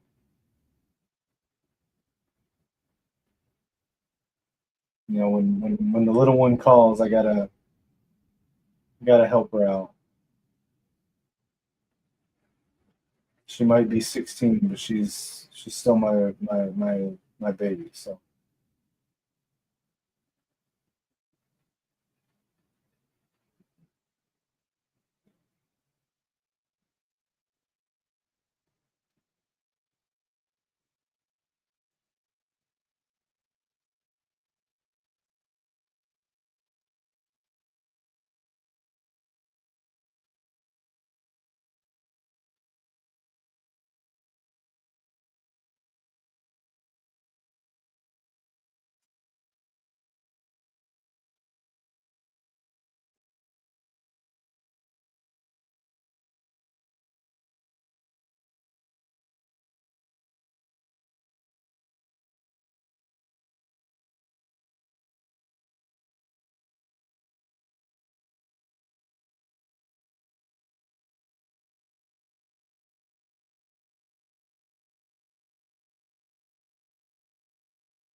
all right, let me just send her a message, let her know it's done.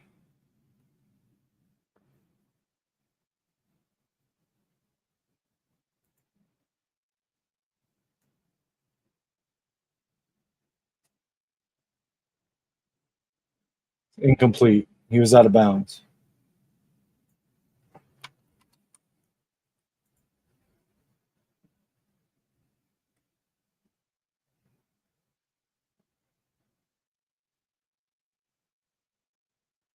Oh, maybe that was a catch.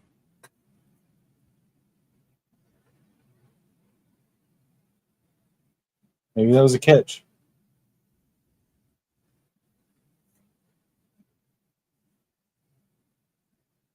Oh, nice hit by Metcalf.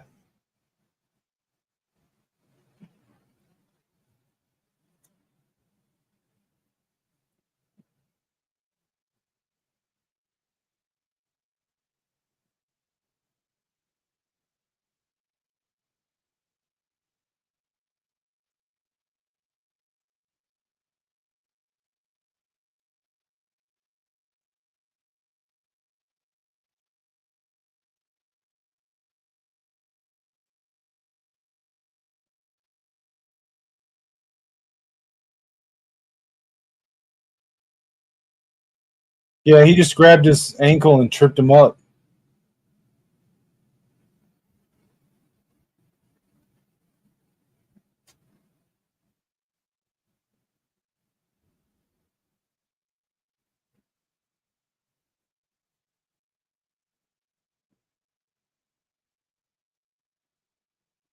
And then bad defense. Come on, guys. Jesus. This is insane.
Touchdown USC. Now we're down 2 scores. I said this was going to be if we let them get 2 scores ahead of us, it was going to be hard to come back from that. We'll see.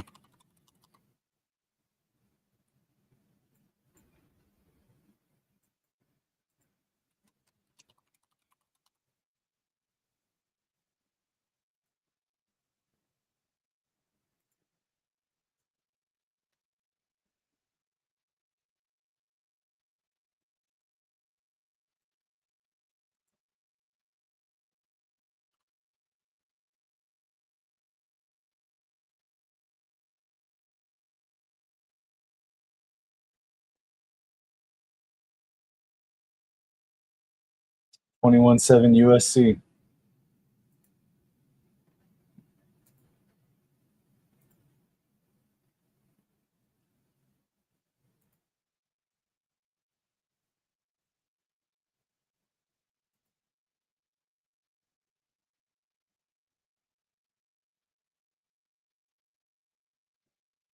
I can't hear what he's saying.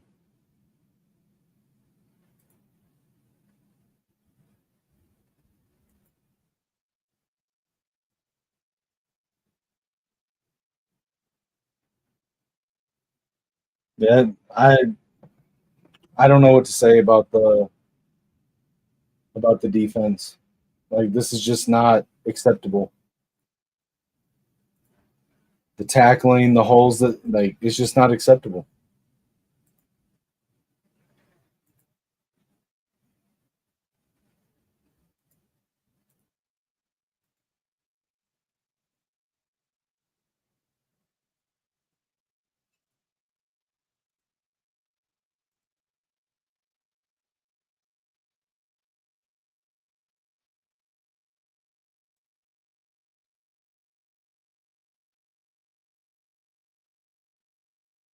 Yeah, get out of here with that thinker.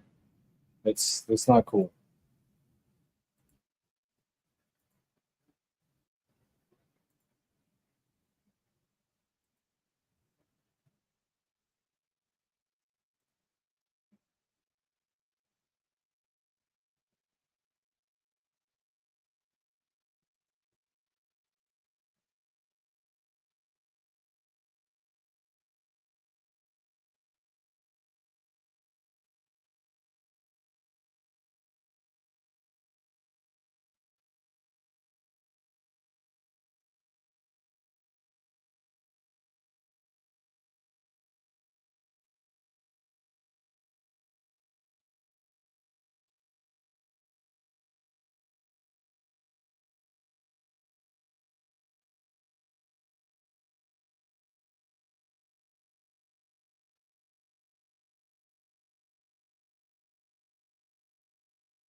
Yeah, it might be what it's looking like.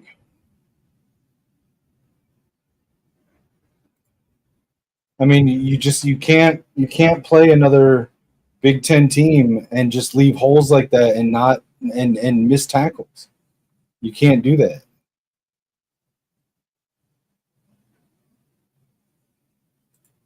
Yeah, I agree. You cannot have that bad a tackling game and expect to win. Just can't do it.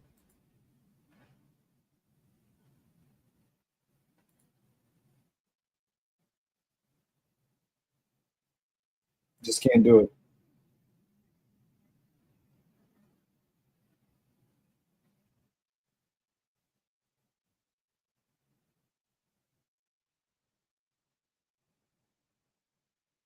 No, you just it just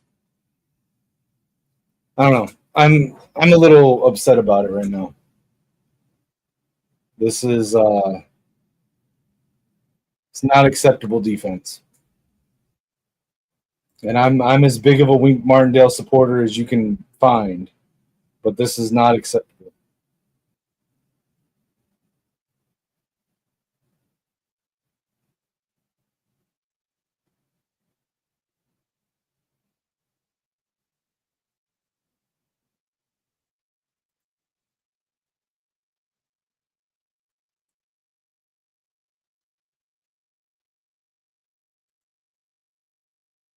Agreed. And that's why I said the other night, it's like you can't get behind at this team because they can pile it on. They can really like make it hard to come back.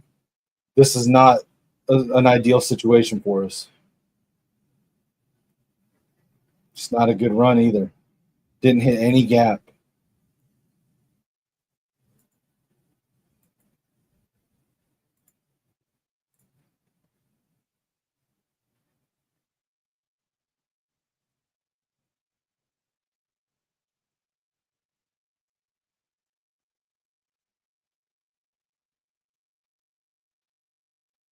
Getting outplayed on defense, and we're not tackling.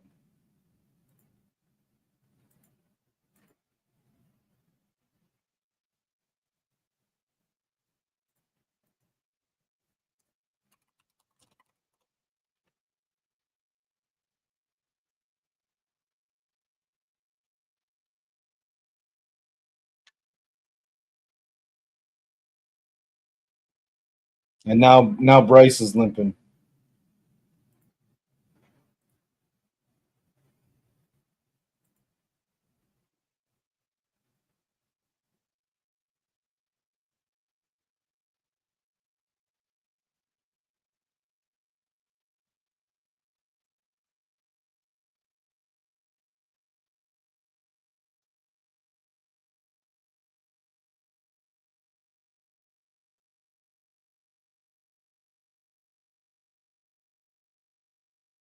It's not good. It's not good.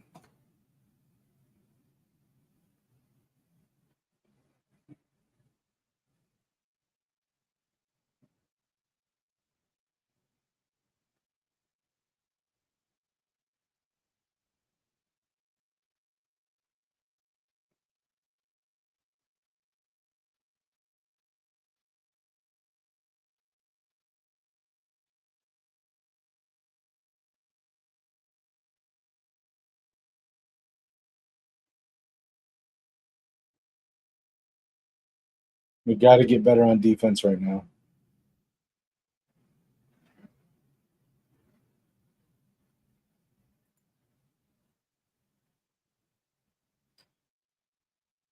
Yeah, I don't think it's necessarily over yet, but a lot has to change. Why is the chat looking weird? Yeah, Ben, I don't think it's over, but we needed to make some halftime adjustments, and it doesn't look like we did.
Yeah.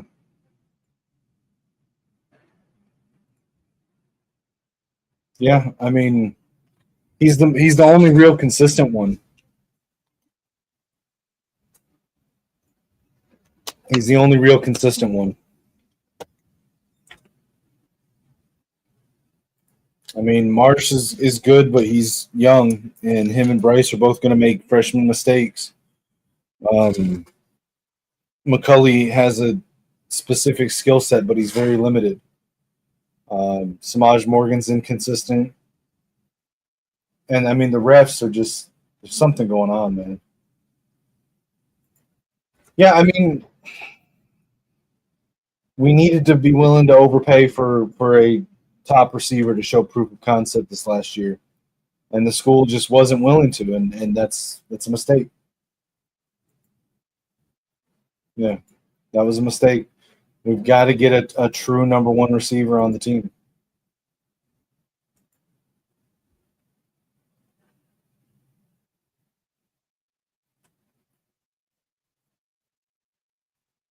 And Michigan hockey got a win. That's good.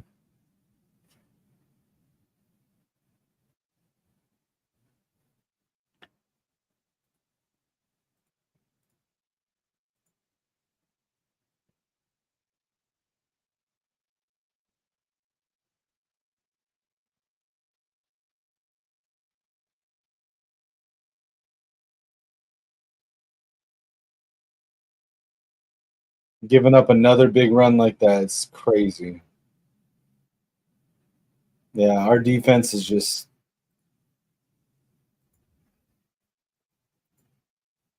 I don't know what to say, guys.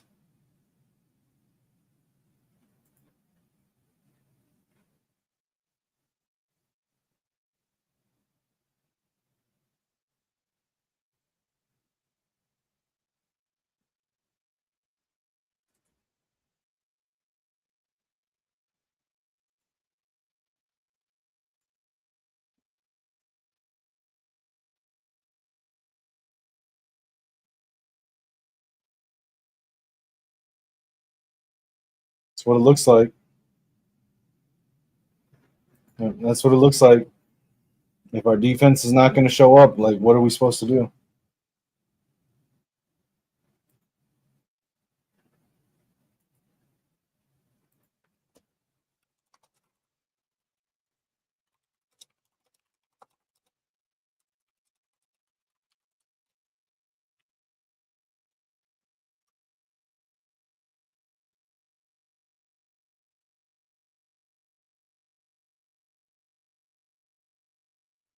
Yeah, so they need to check and see where they left it because this isn't the defense.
I don't know. I haven't seen Sharon Skirt taking accountability.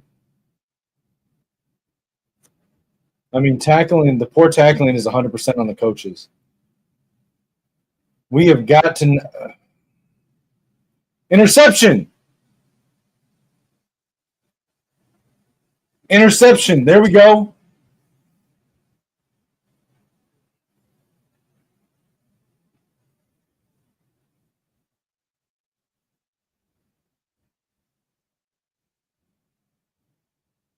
Yeah, that was a clear interception by Zeke.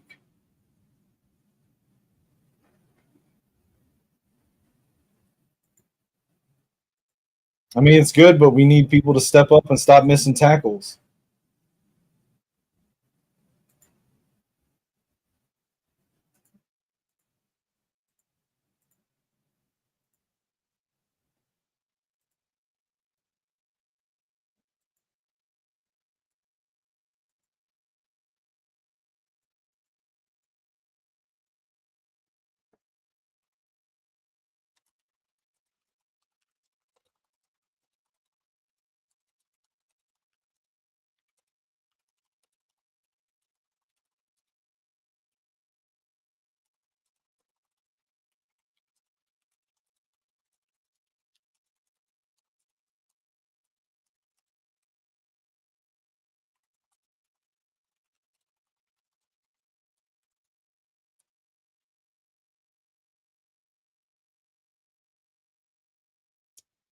Yeah, I mean that's what I'm thinking, Ben. That's where my mind went. Was I mean, it's cool that we got the turnover, but if the players don't step up and get their head in the game, it's not going to matter.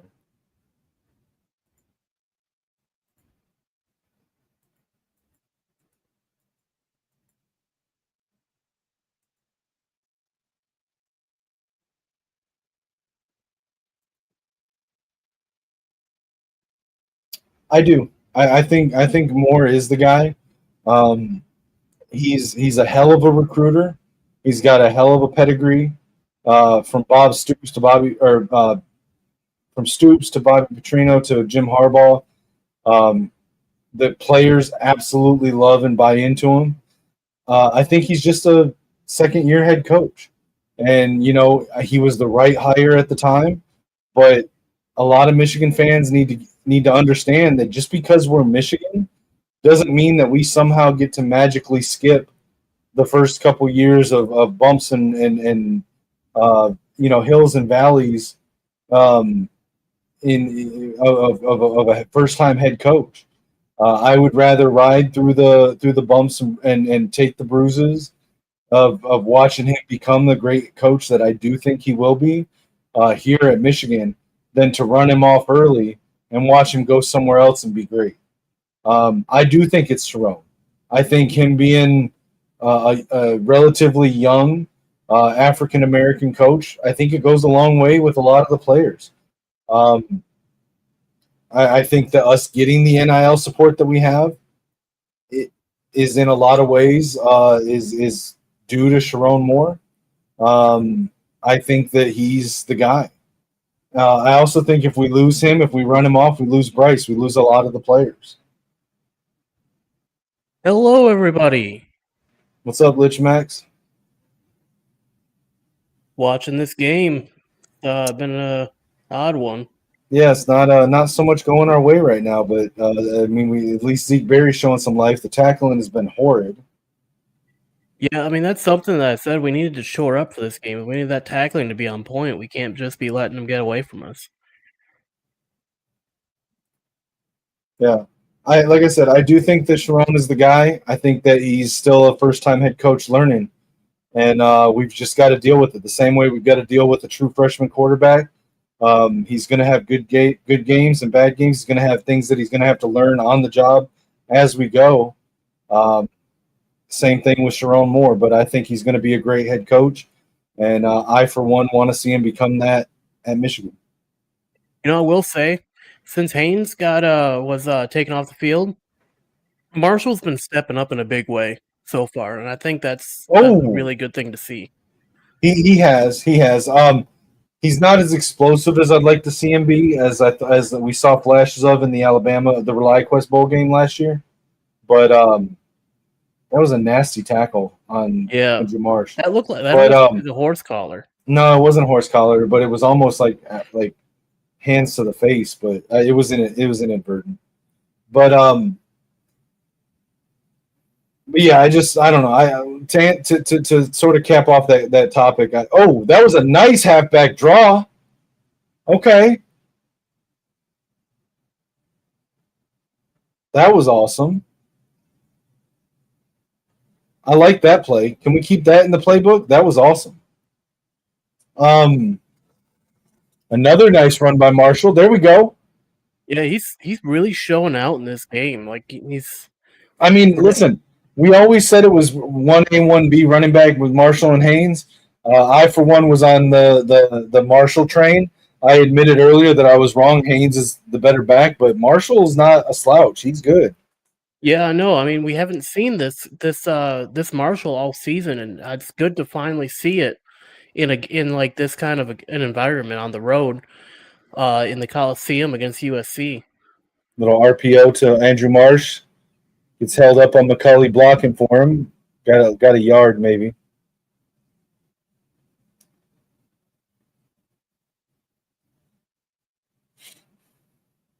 Good to see that Bryce isn't hobbling on that ankle that got rolled earlier.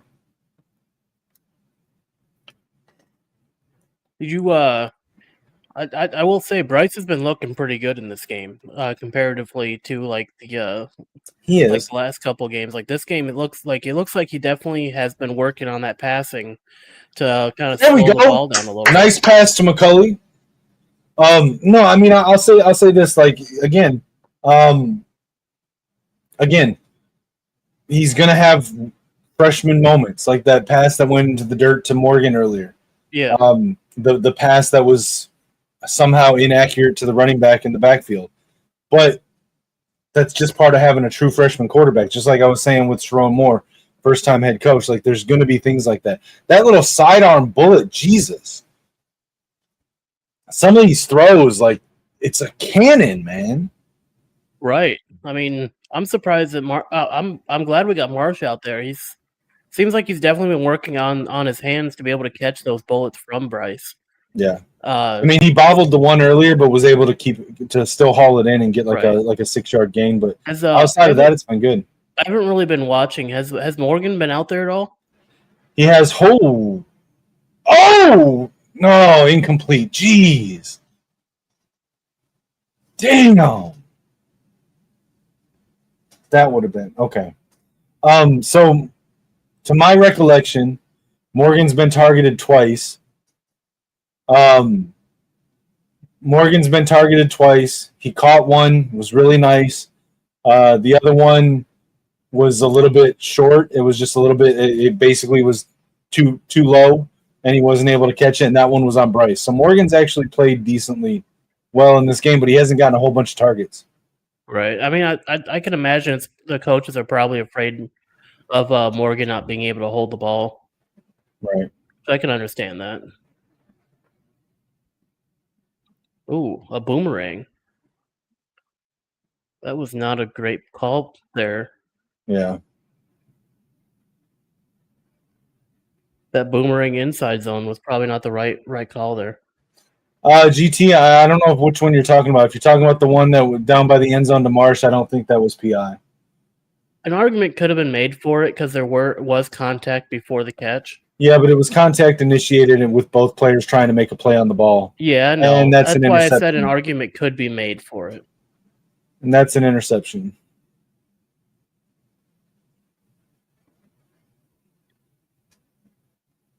Were you asking about the PI on the interception? That was a target to Samaj Morgan.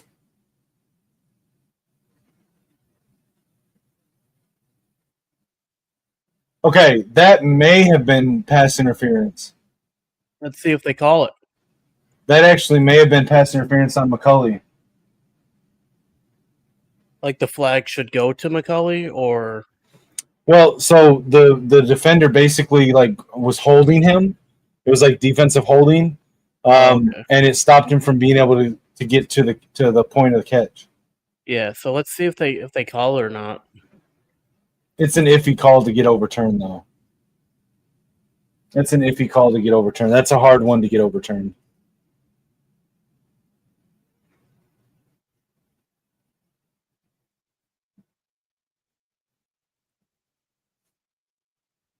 So they're just not going to call it then? I don't think they will, but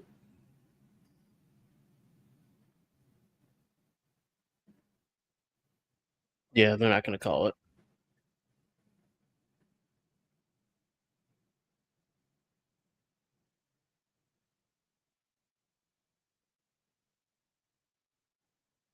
Yeah, they confirmed it. It should have been PI though. Yeah, I agree. Nice run stuff on that play, though.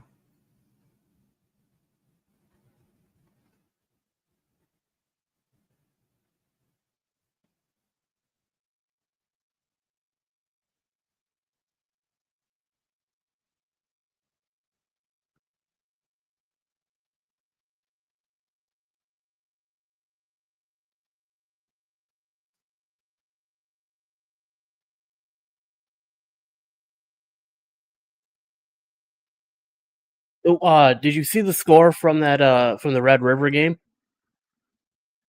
Yeah. Someone said it was like 23-6. This is what I Yeah. was I not saying on the show last night with you that it worried me that they seemed to think that they needed to rush Mateer back from his injury early.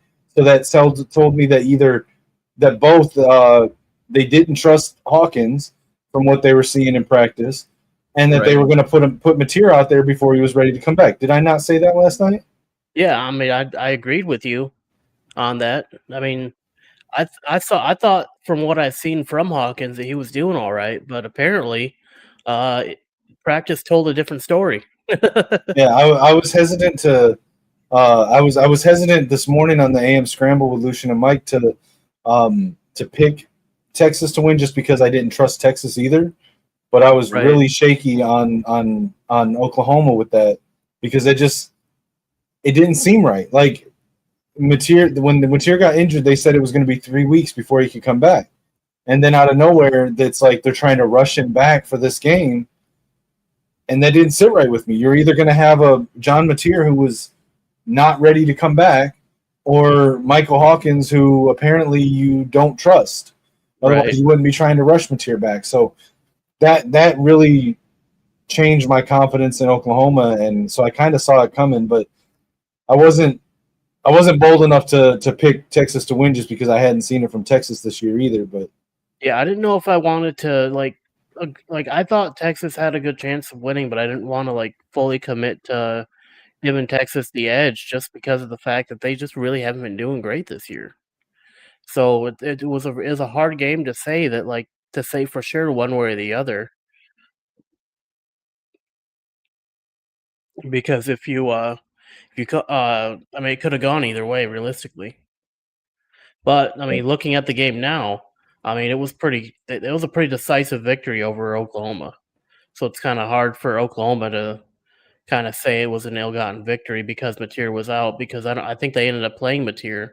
I didn't really watch the game, but also I think you're frozen. am I? Oh no, you're still there. Okay, you were sitting in the same like looking in the No, same. I was reading something, so it's not relevant to this stream, but so according to Jordan Schultz from the Vikings game last week against Cleveland, um, Will Reichard's field goal kick was knocked off trajectory by the camera wire, and so apparently, according to Jordan Schultz, Vikings kicker Will Reichard's agents and the team's front office requested that the NFL remove his missed field goal from last week's London game after it clearly struck a camera cable, causing the ball to take an unnatural turn to the right. The NFL acknowledged it was a missed call, but ruled they will not make the statistical adjustment.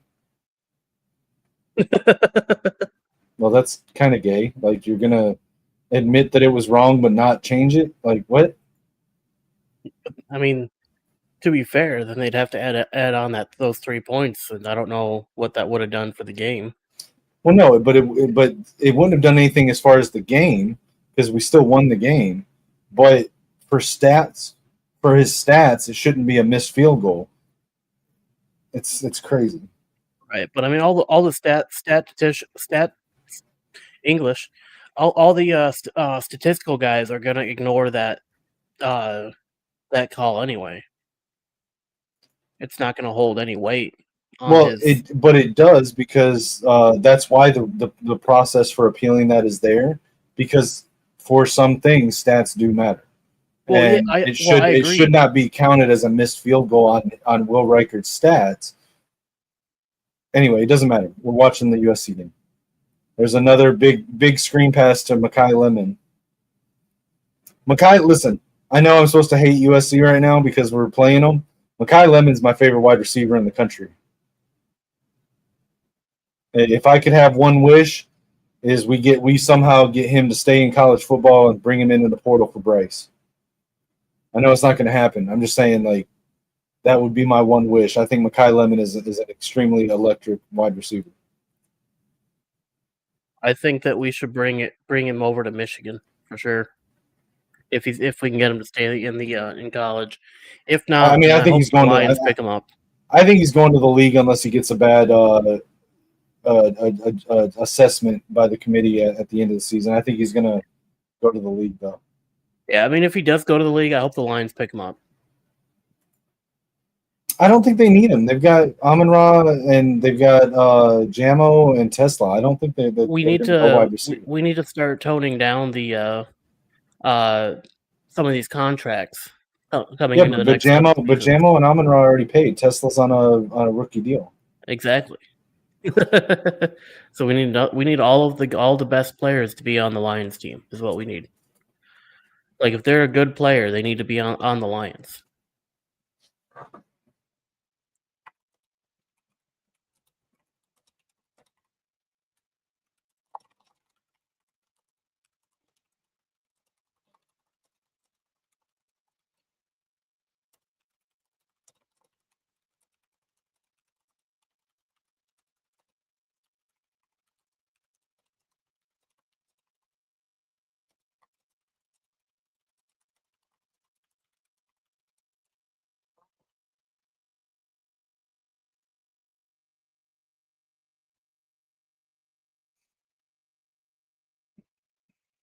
Sideline pass to Hines.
Cole Sullivan shaken up. Yeah, I don't know what's going on with Wink Ben. And again, I'm one of the biggest Wink supporters that you'll find in the community, and they just don't look prepared for this game. The tackling is bad. It's just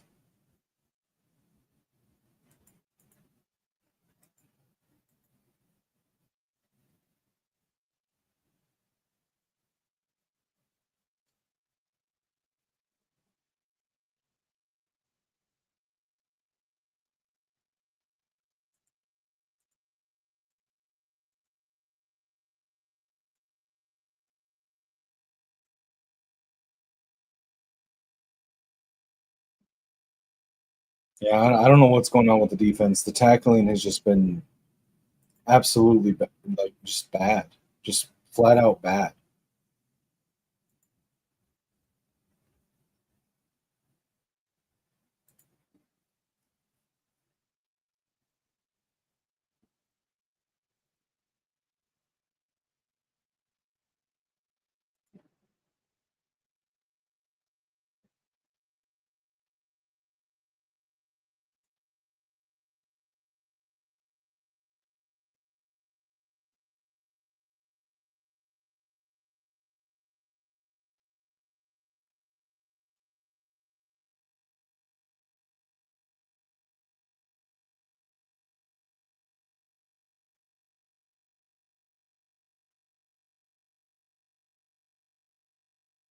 Yeah, this game has been a bit of a letdown. Team just looks unprepared and not ready for it.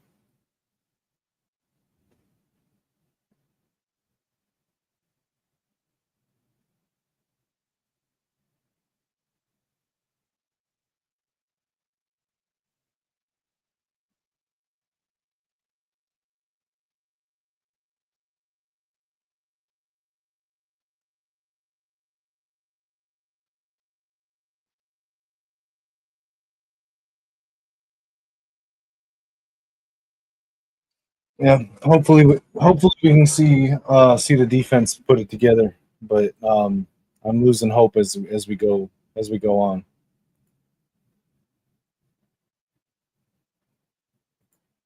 I don't think we lose to Washington or Maryland. I'm not there yet. I don't think we lose to either of them.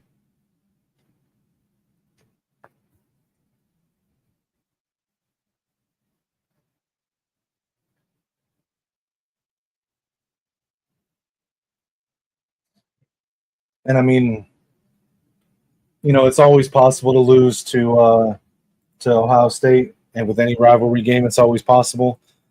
But I'm sure a lot of people would have said that about Michigan last year. This time, when if you look back at when we played USC last year, and then tried to predict going forward, people would have said the same thing.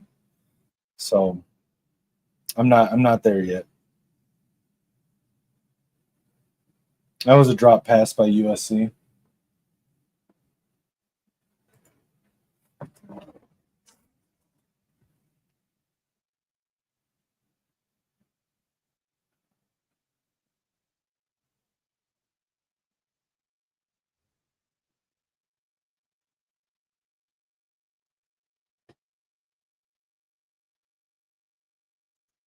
Did we?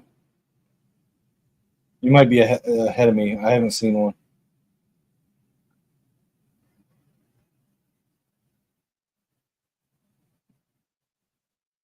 Looks like it. Yeah.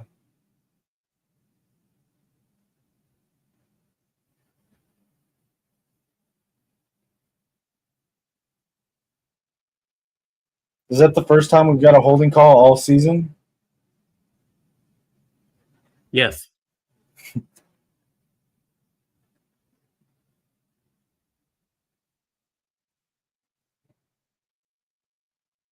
Yeah. So I want to be clear. I think Washington is good. I think sneaky good's a good description. But as I've said since I did the uh, season preview with Mays and Maniac, um, I think that Washington is a year away.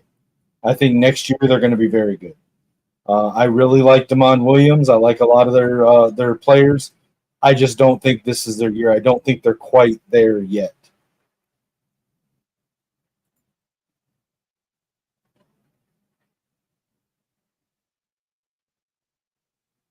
Defense has got to get better at tackling. Cannot let them gash us like they are.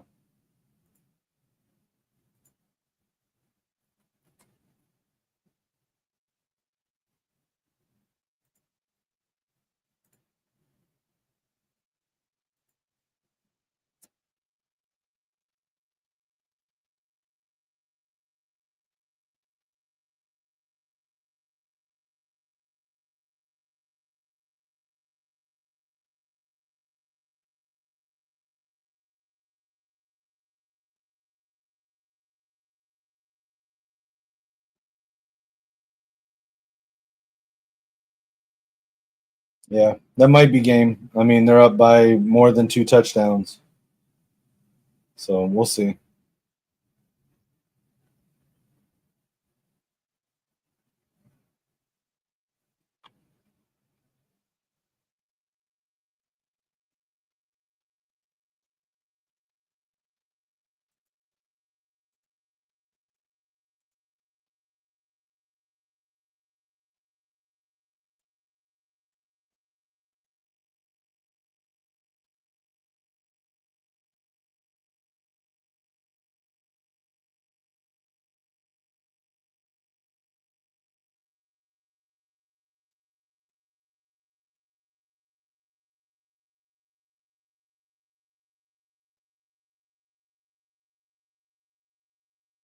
Right. Yeah, playing for pride.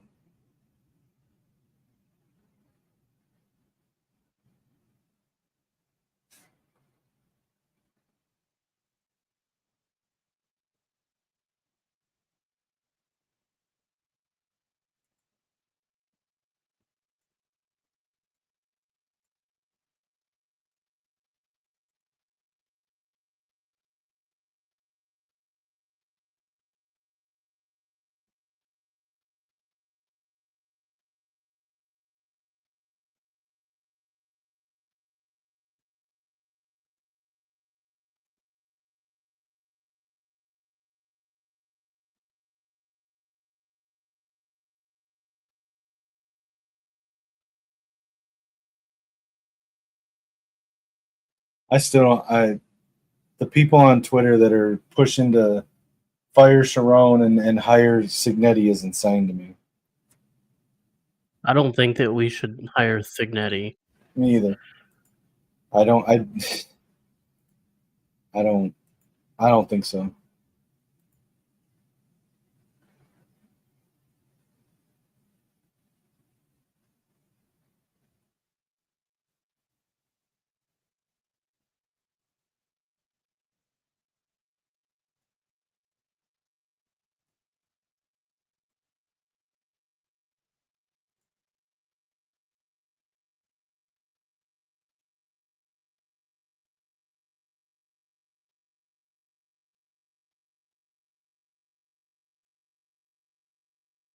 Yeah, we'll probably drop out of the top 25 if we lose this game. I mean, the game's not over. We could probably come back. It's going to be an uphill battle for sure, though. I mean, is it possible? Yeah, but not with what we've been seeing.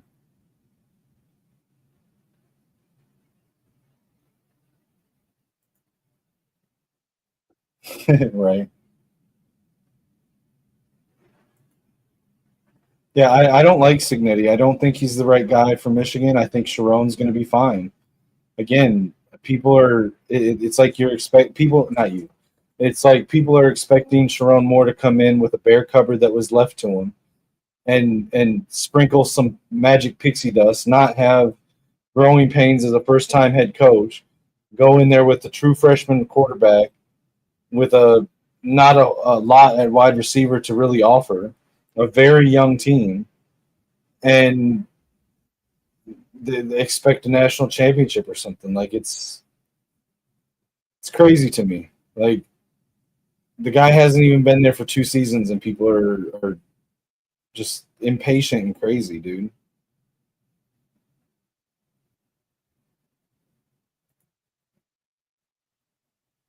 Yeah, I don't think Signetti would fit at Michigan at all.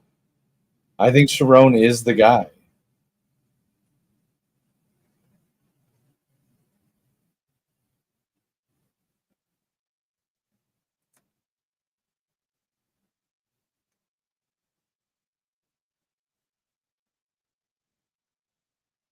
Nice tough run for Jordan Marshall there.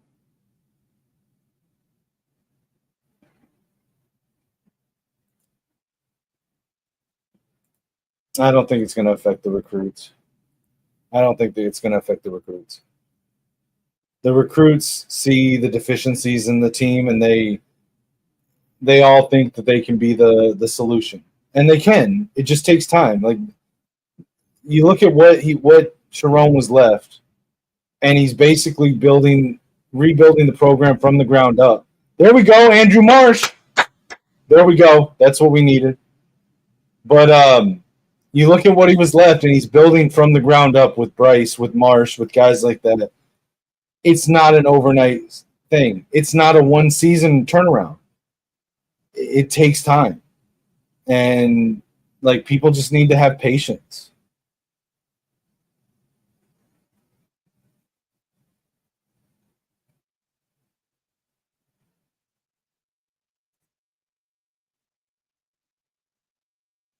Yeah, that was great. That was awesome. Going for 2. We got a bunch formation with 4 receivers to the left side, including Jordan Marshall, 1 to the right. Bryson shotgun. Fires to the right corner, overthrows McCulley.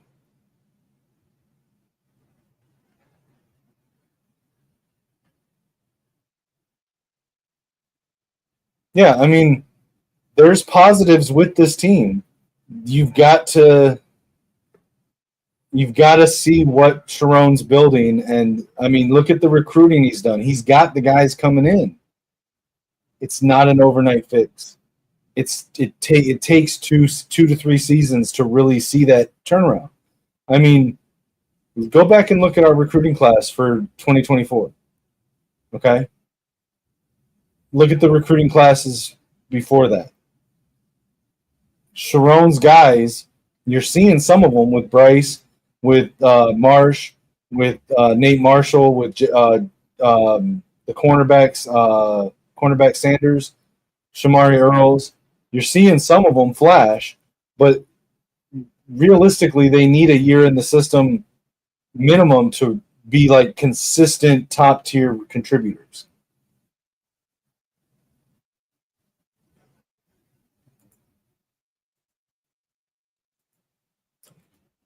So I kind of understand going for 2 there. Okay, so you're down 3 scores, 2 touchdowns and a field goal.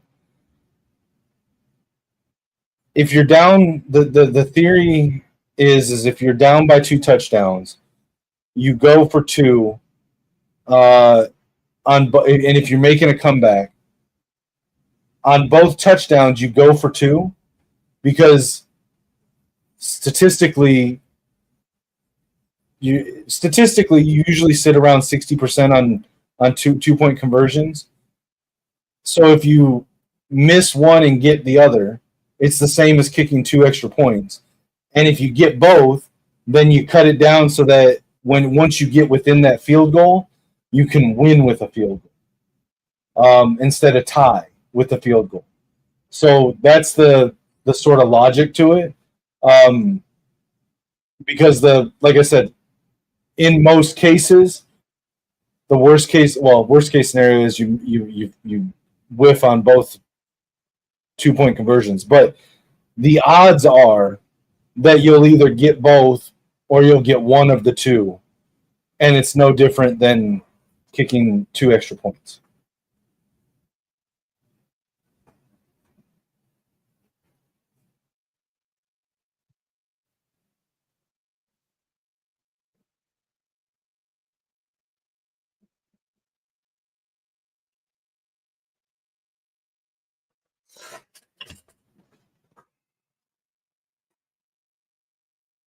I hope I explained that correctly, GT.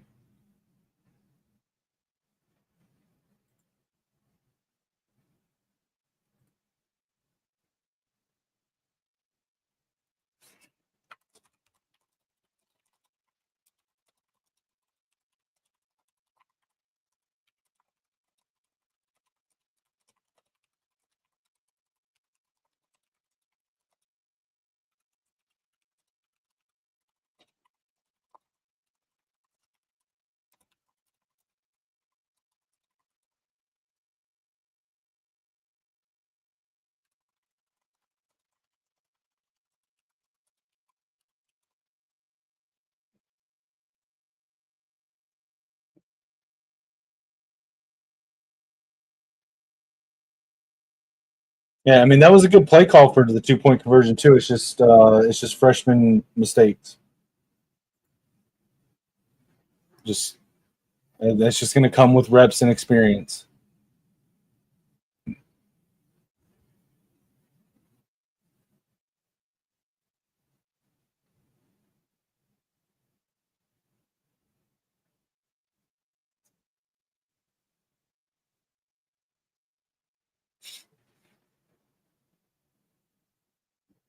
Nice run stuff there.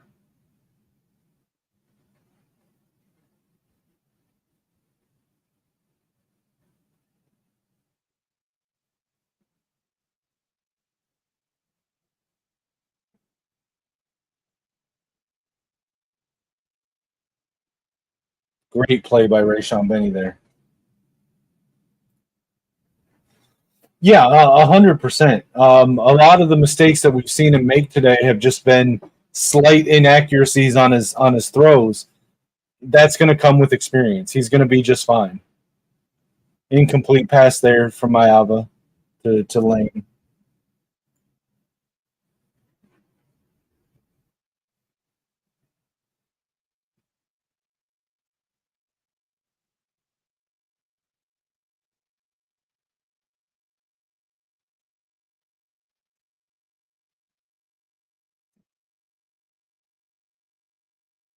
Third and 10 USC.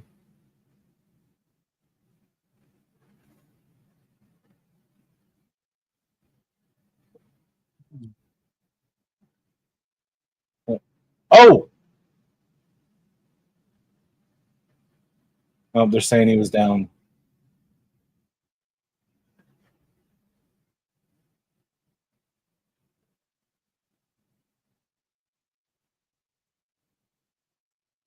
Yeah, that was down. No?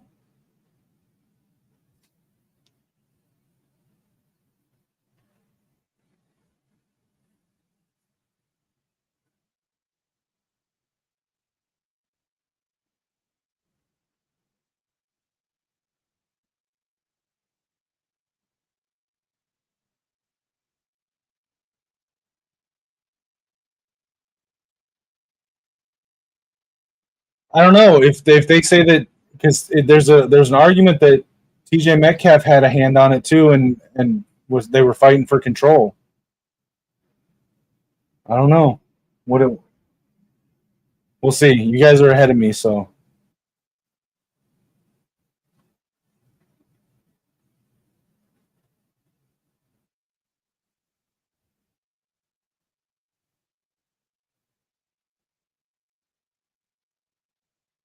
they'll probably I think call it. that can be ruled incomplete.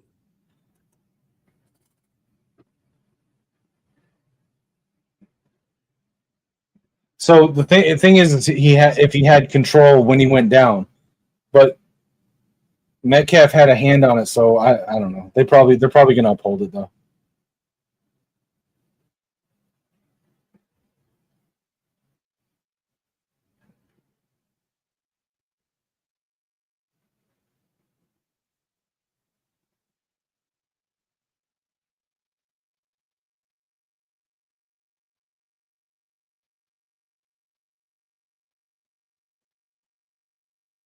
We've got to do better on the coverage and tackling.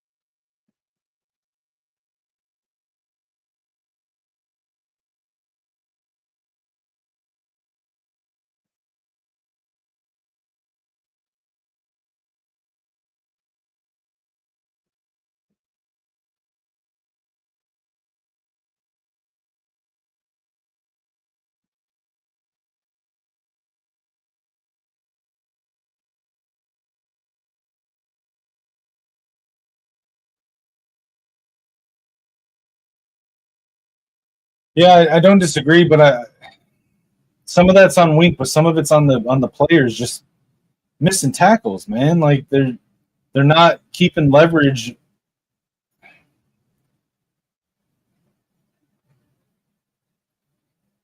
Like he should be adapting to what his players are not doing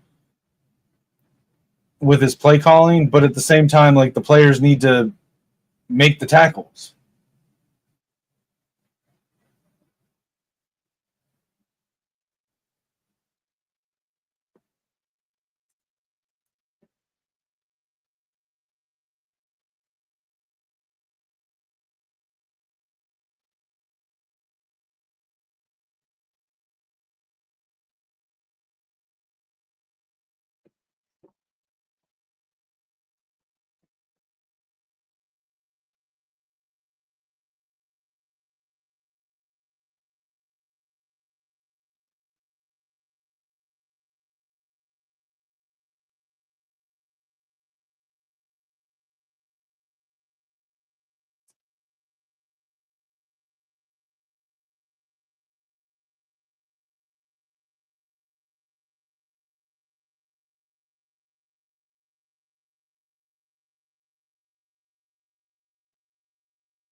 Yeah, we can't let them do that.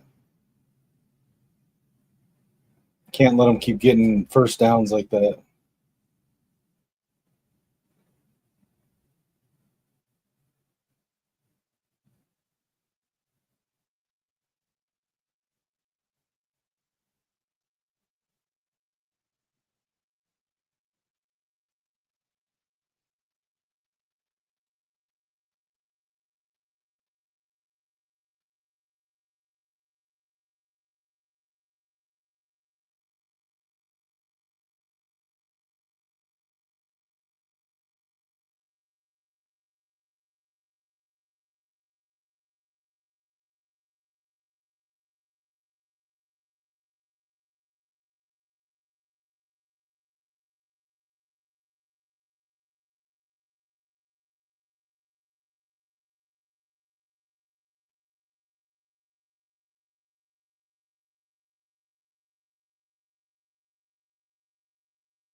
Yeah, that's pretty much game. If we can't stop them from running the clock down, so we have to win out and beat Ohio State to make the playoffs. I think we can do that. I mean, it's possible, but they got to play better than this. For sure.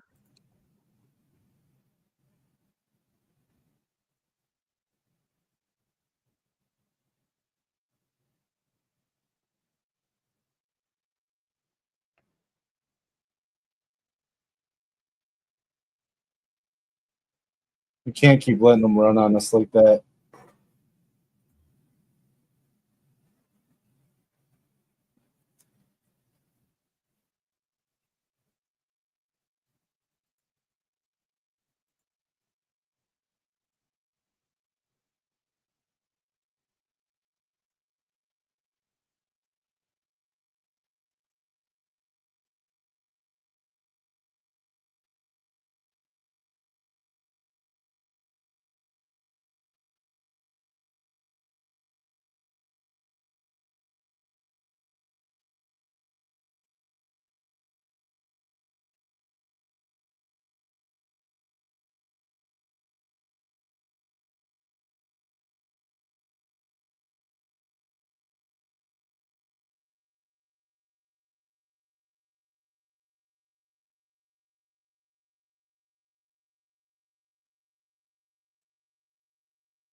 Yeah, there's no excuse for that. What the announcers pointing out, the to have three people on one gap and leaving that wide open, like, come on.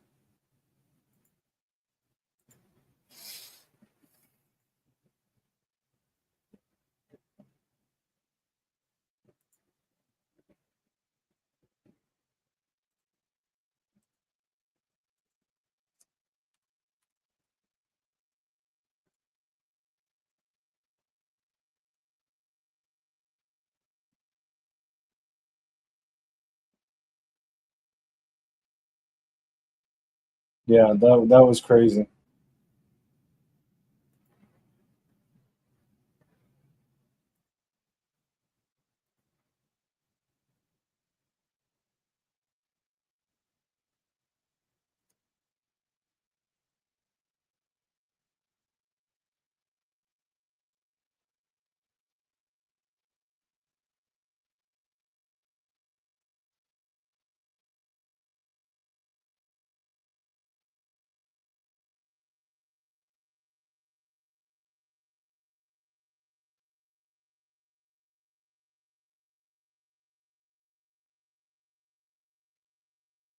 Yeah, I agree. You can't go 3 quarters of the game or 4 quarters of the game tackling as poorly as we are and expect to win. Like there's no excuse for that.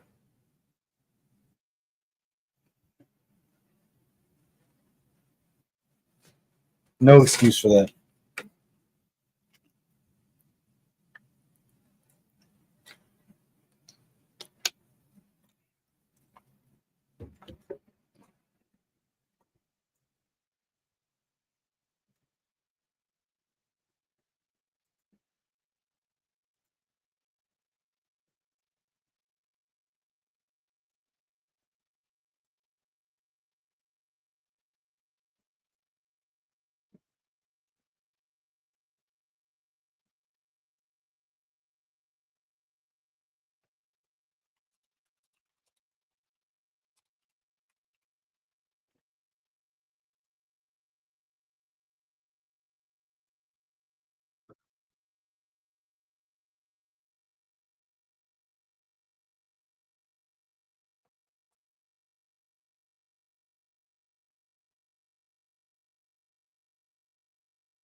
Uh, don't say that. That's not true.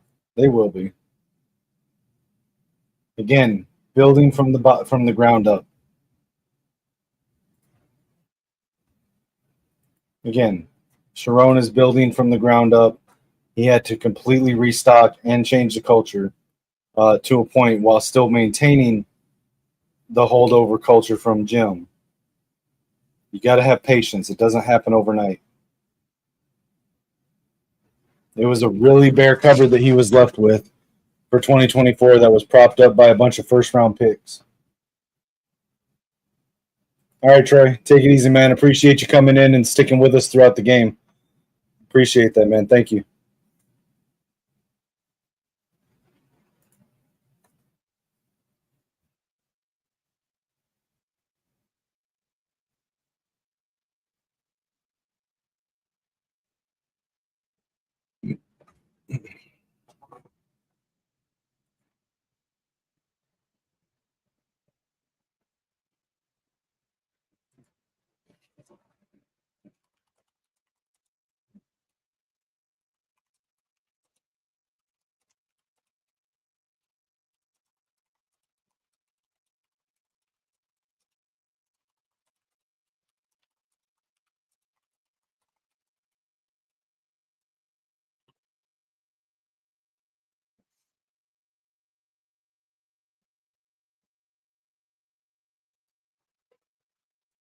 Yeah, GT. That I think that's their next game.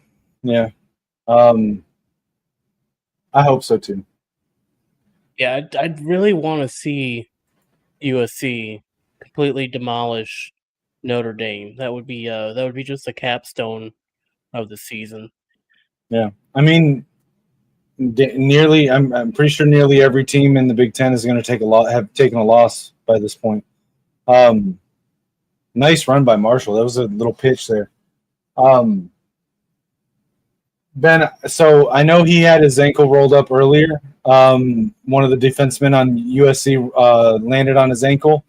Might still be lingering from that. I don't think I saw him taking any additional shots.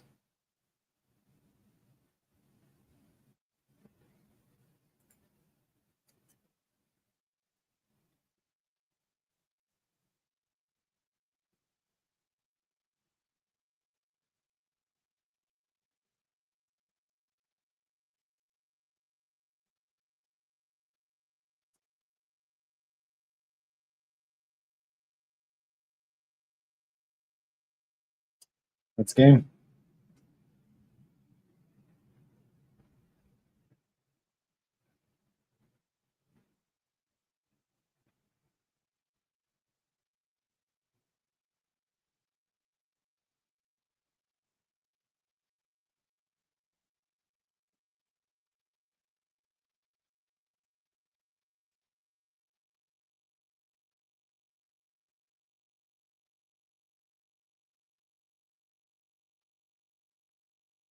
Tough weekend. All right.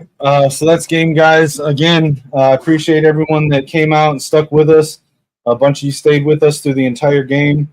Shout out to GT, Ben, Troy, Kurt, everyone that came out. I'm sure if I'm missing someone, I apologize. But yeah, I do these watch alongs every week. We'll be back next week for the game. So you're welcome to come in and hang out in the chat. Come up on stage if you want to call in. But we'll be back for the next one. Lichmex, do you want to tell people what you got going on, where they can find you? Yeah, you can find me at Lichmex626 on all platforms. If you can't find me, I'm probably not on that platform.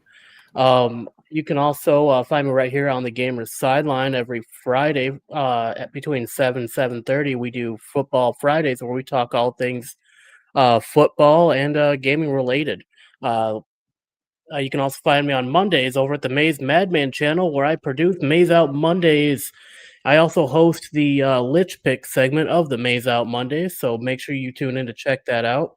And if you haven't yet and you're over at the Kinetics channel, make sure you hop over to the Gamer Sideline and give that a little subscribe. Hit that subscribe button over there as well. If you have it on his channel though, hit the subscribe button there too. Subscribe to both. Yeah, I mean, make sure you also share the videos so that way we get more widespread views. Pull people in. Tell your friends about us. Yeah, and as always with me, you can catch me on every social media platform at Kinetic615. Right here on the Gamer Sideline channel, as Lichmex was saying, on Friday nights, Saturday mornings on the Final Whistle Network, and then randomly going live for watch-alongs and other stuff on my own channel at Kinetic615. And then I also have a gaming channel, Kinetic615 Plays. Make sure to check out the Gamer Sideline if you're watching on Kinetic615 today.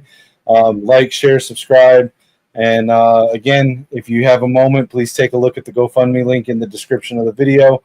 Any amount is appreciated. Or if you can't donate, even sharing out the link on social media, getting it seen by other people is appreciated as well. And until next time, next week, it's always go blue. And cheer hard, play harder, and we'll catch you next time right here on the Sideline.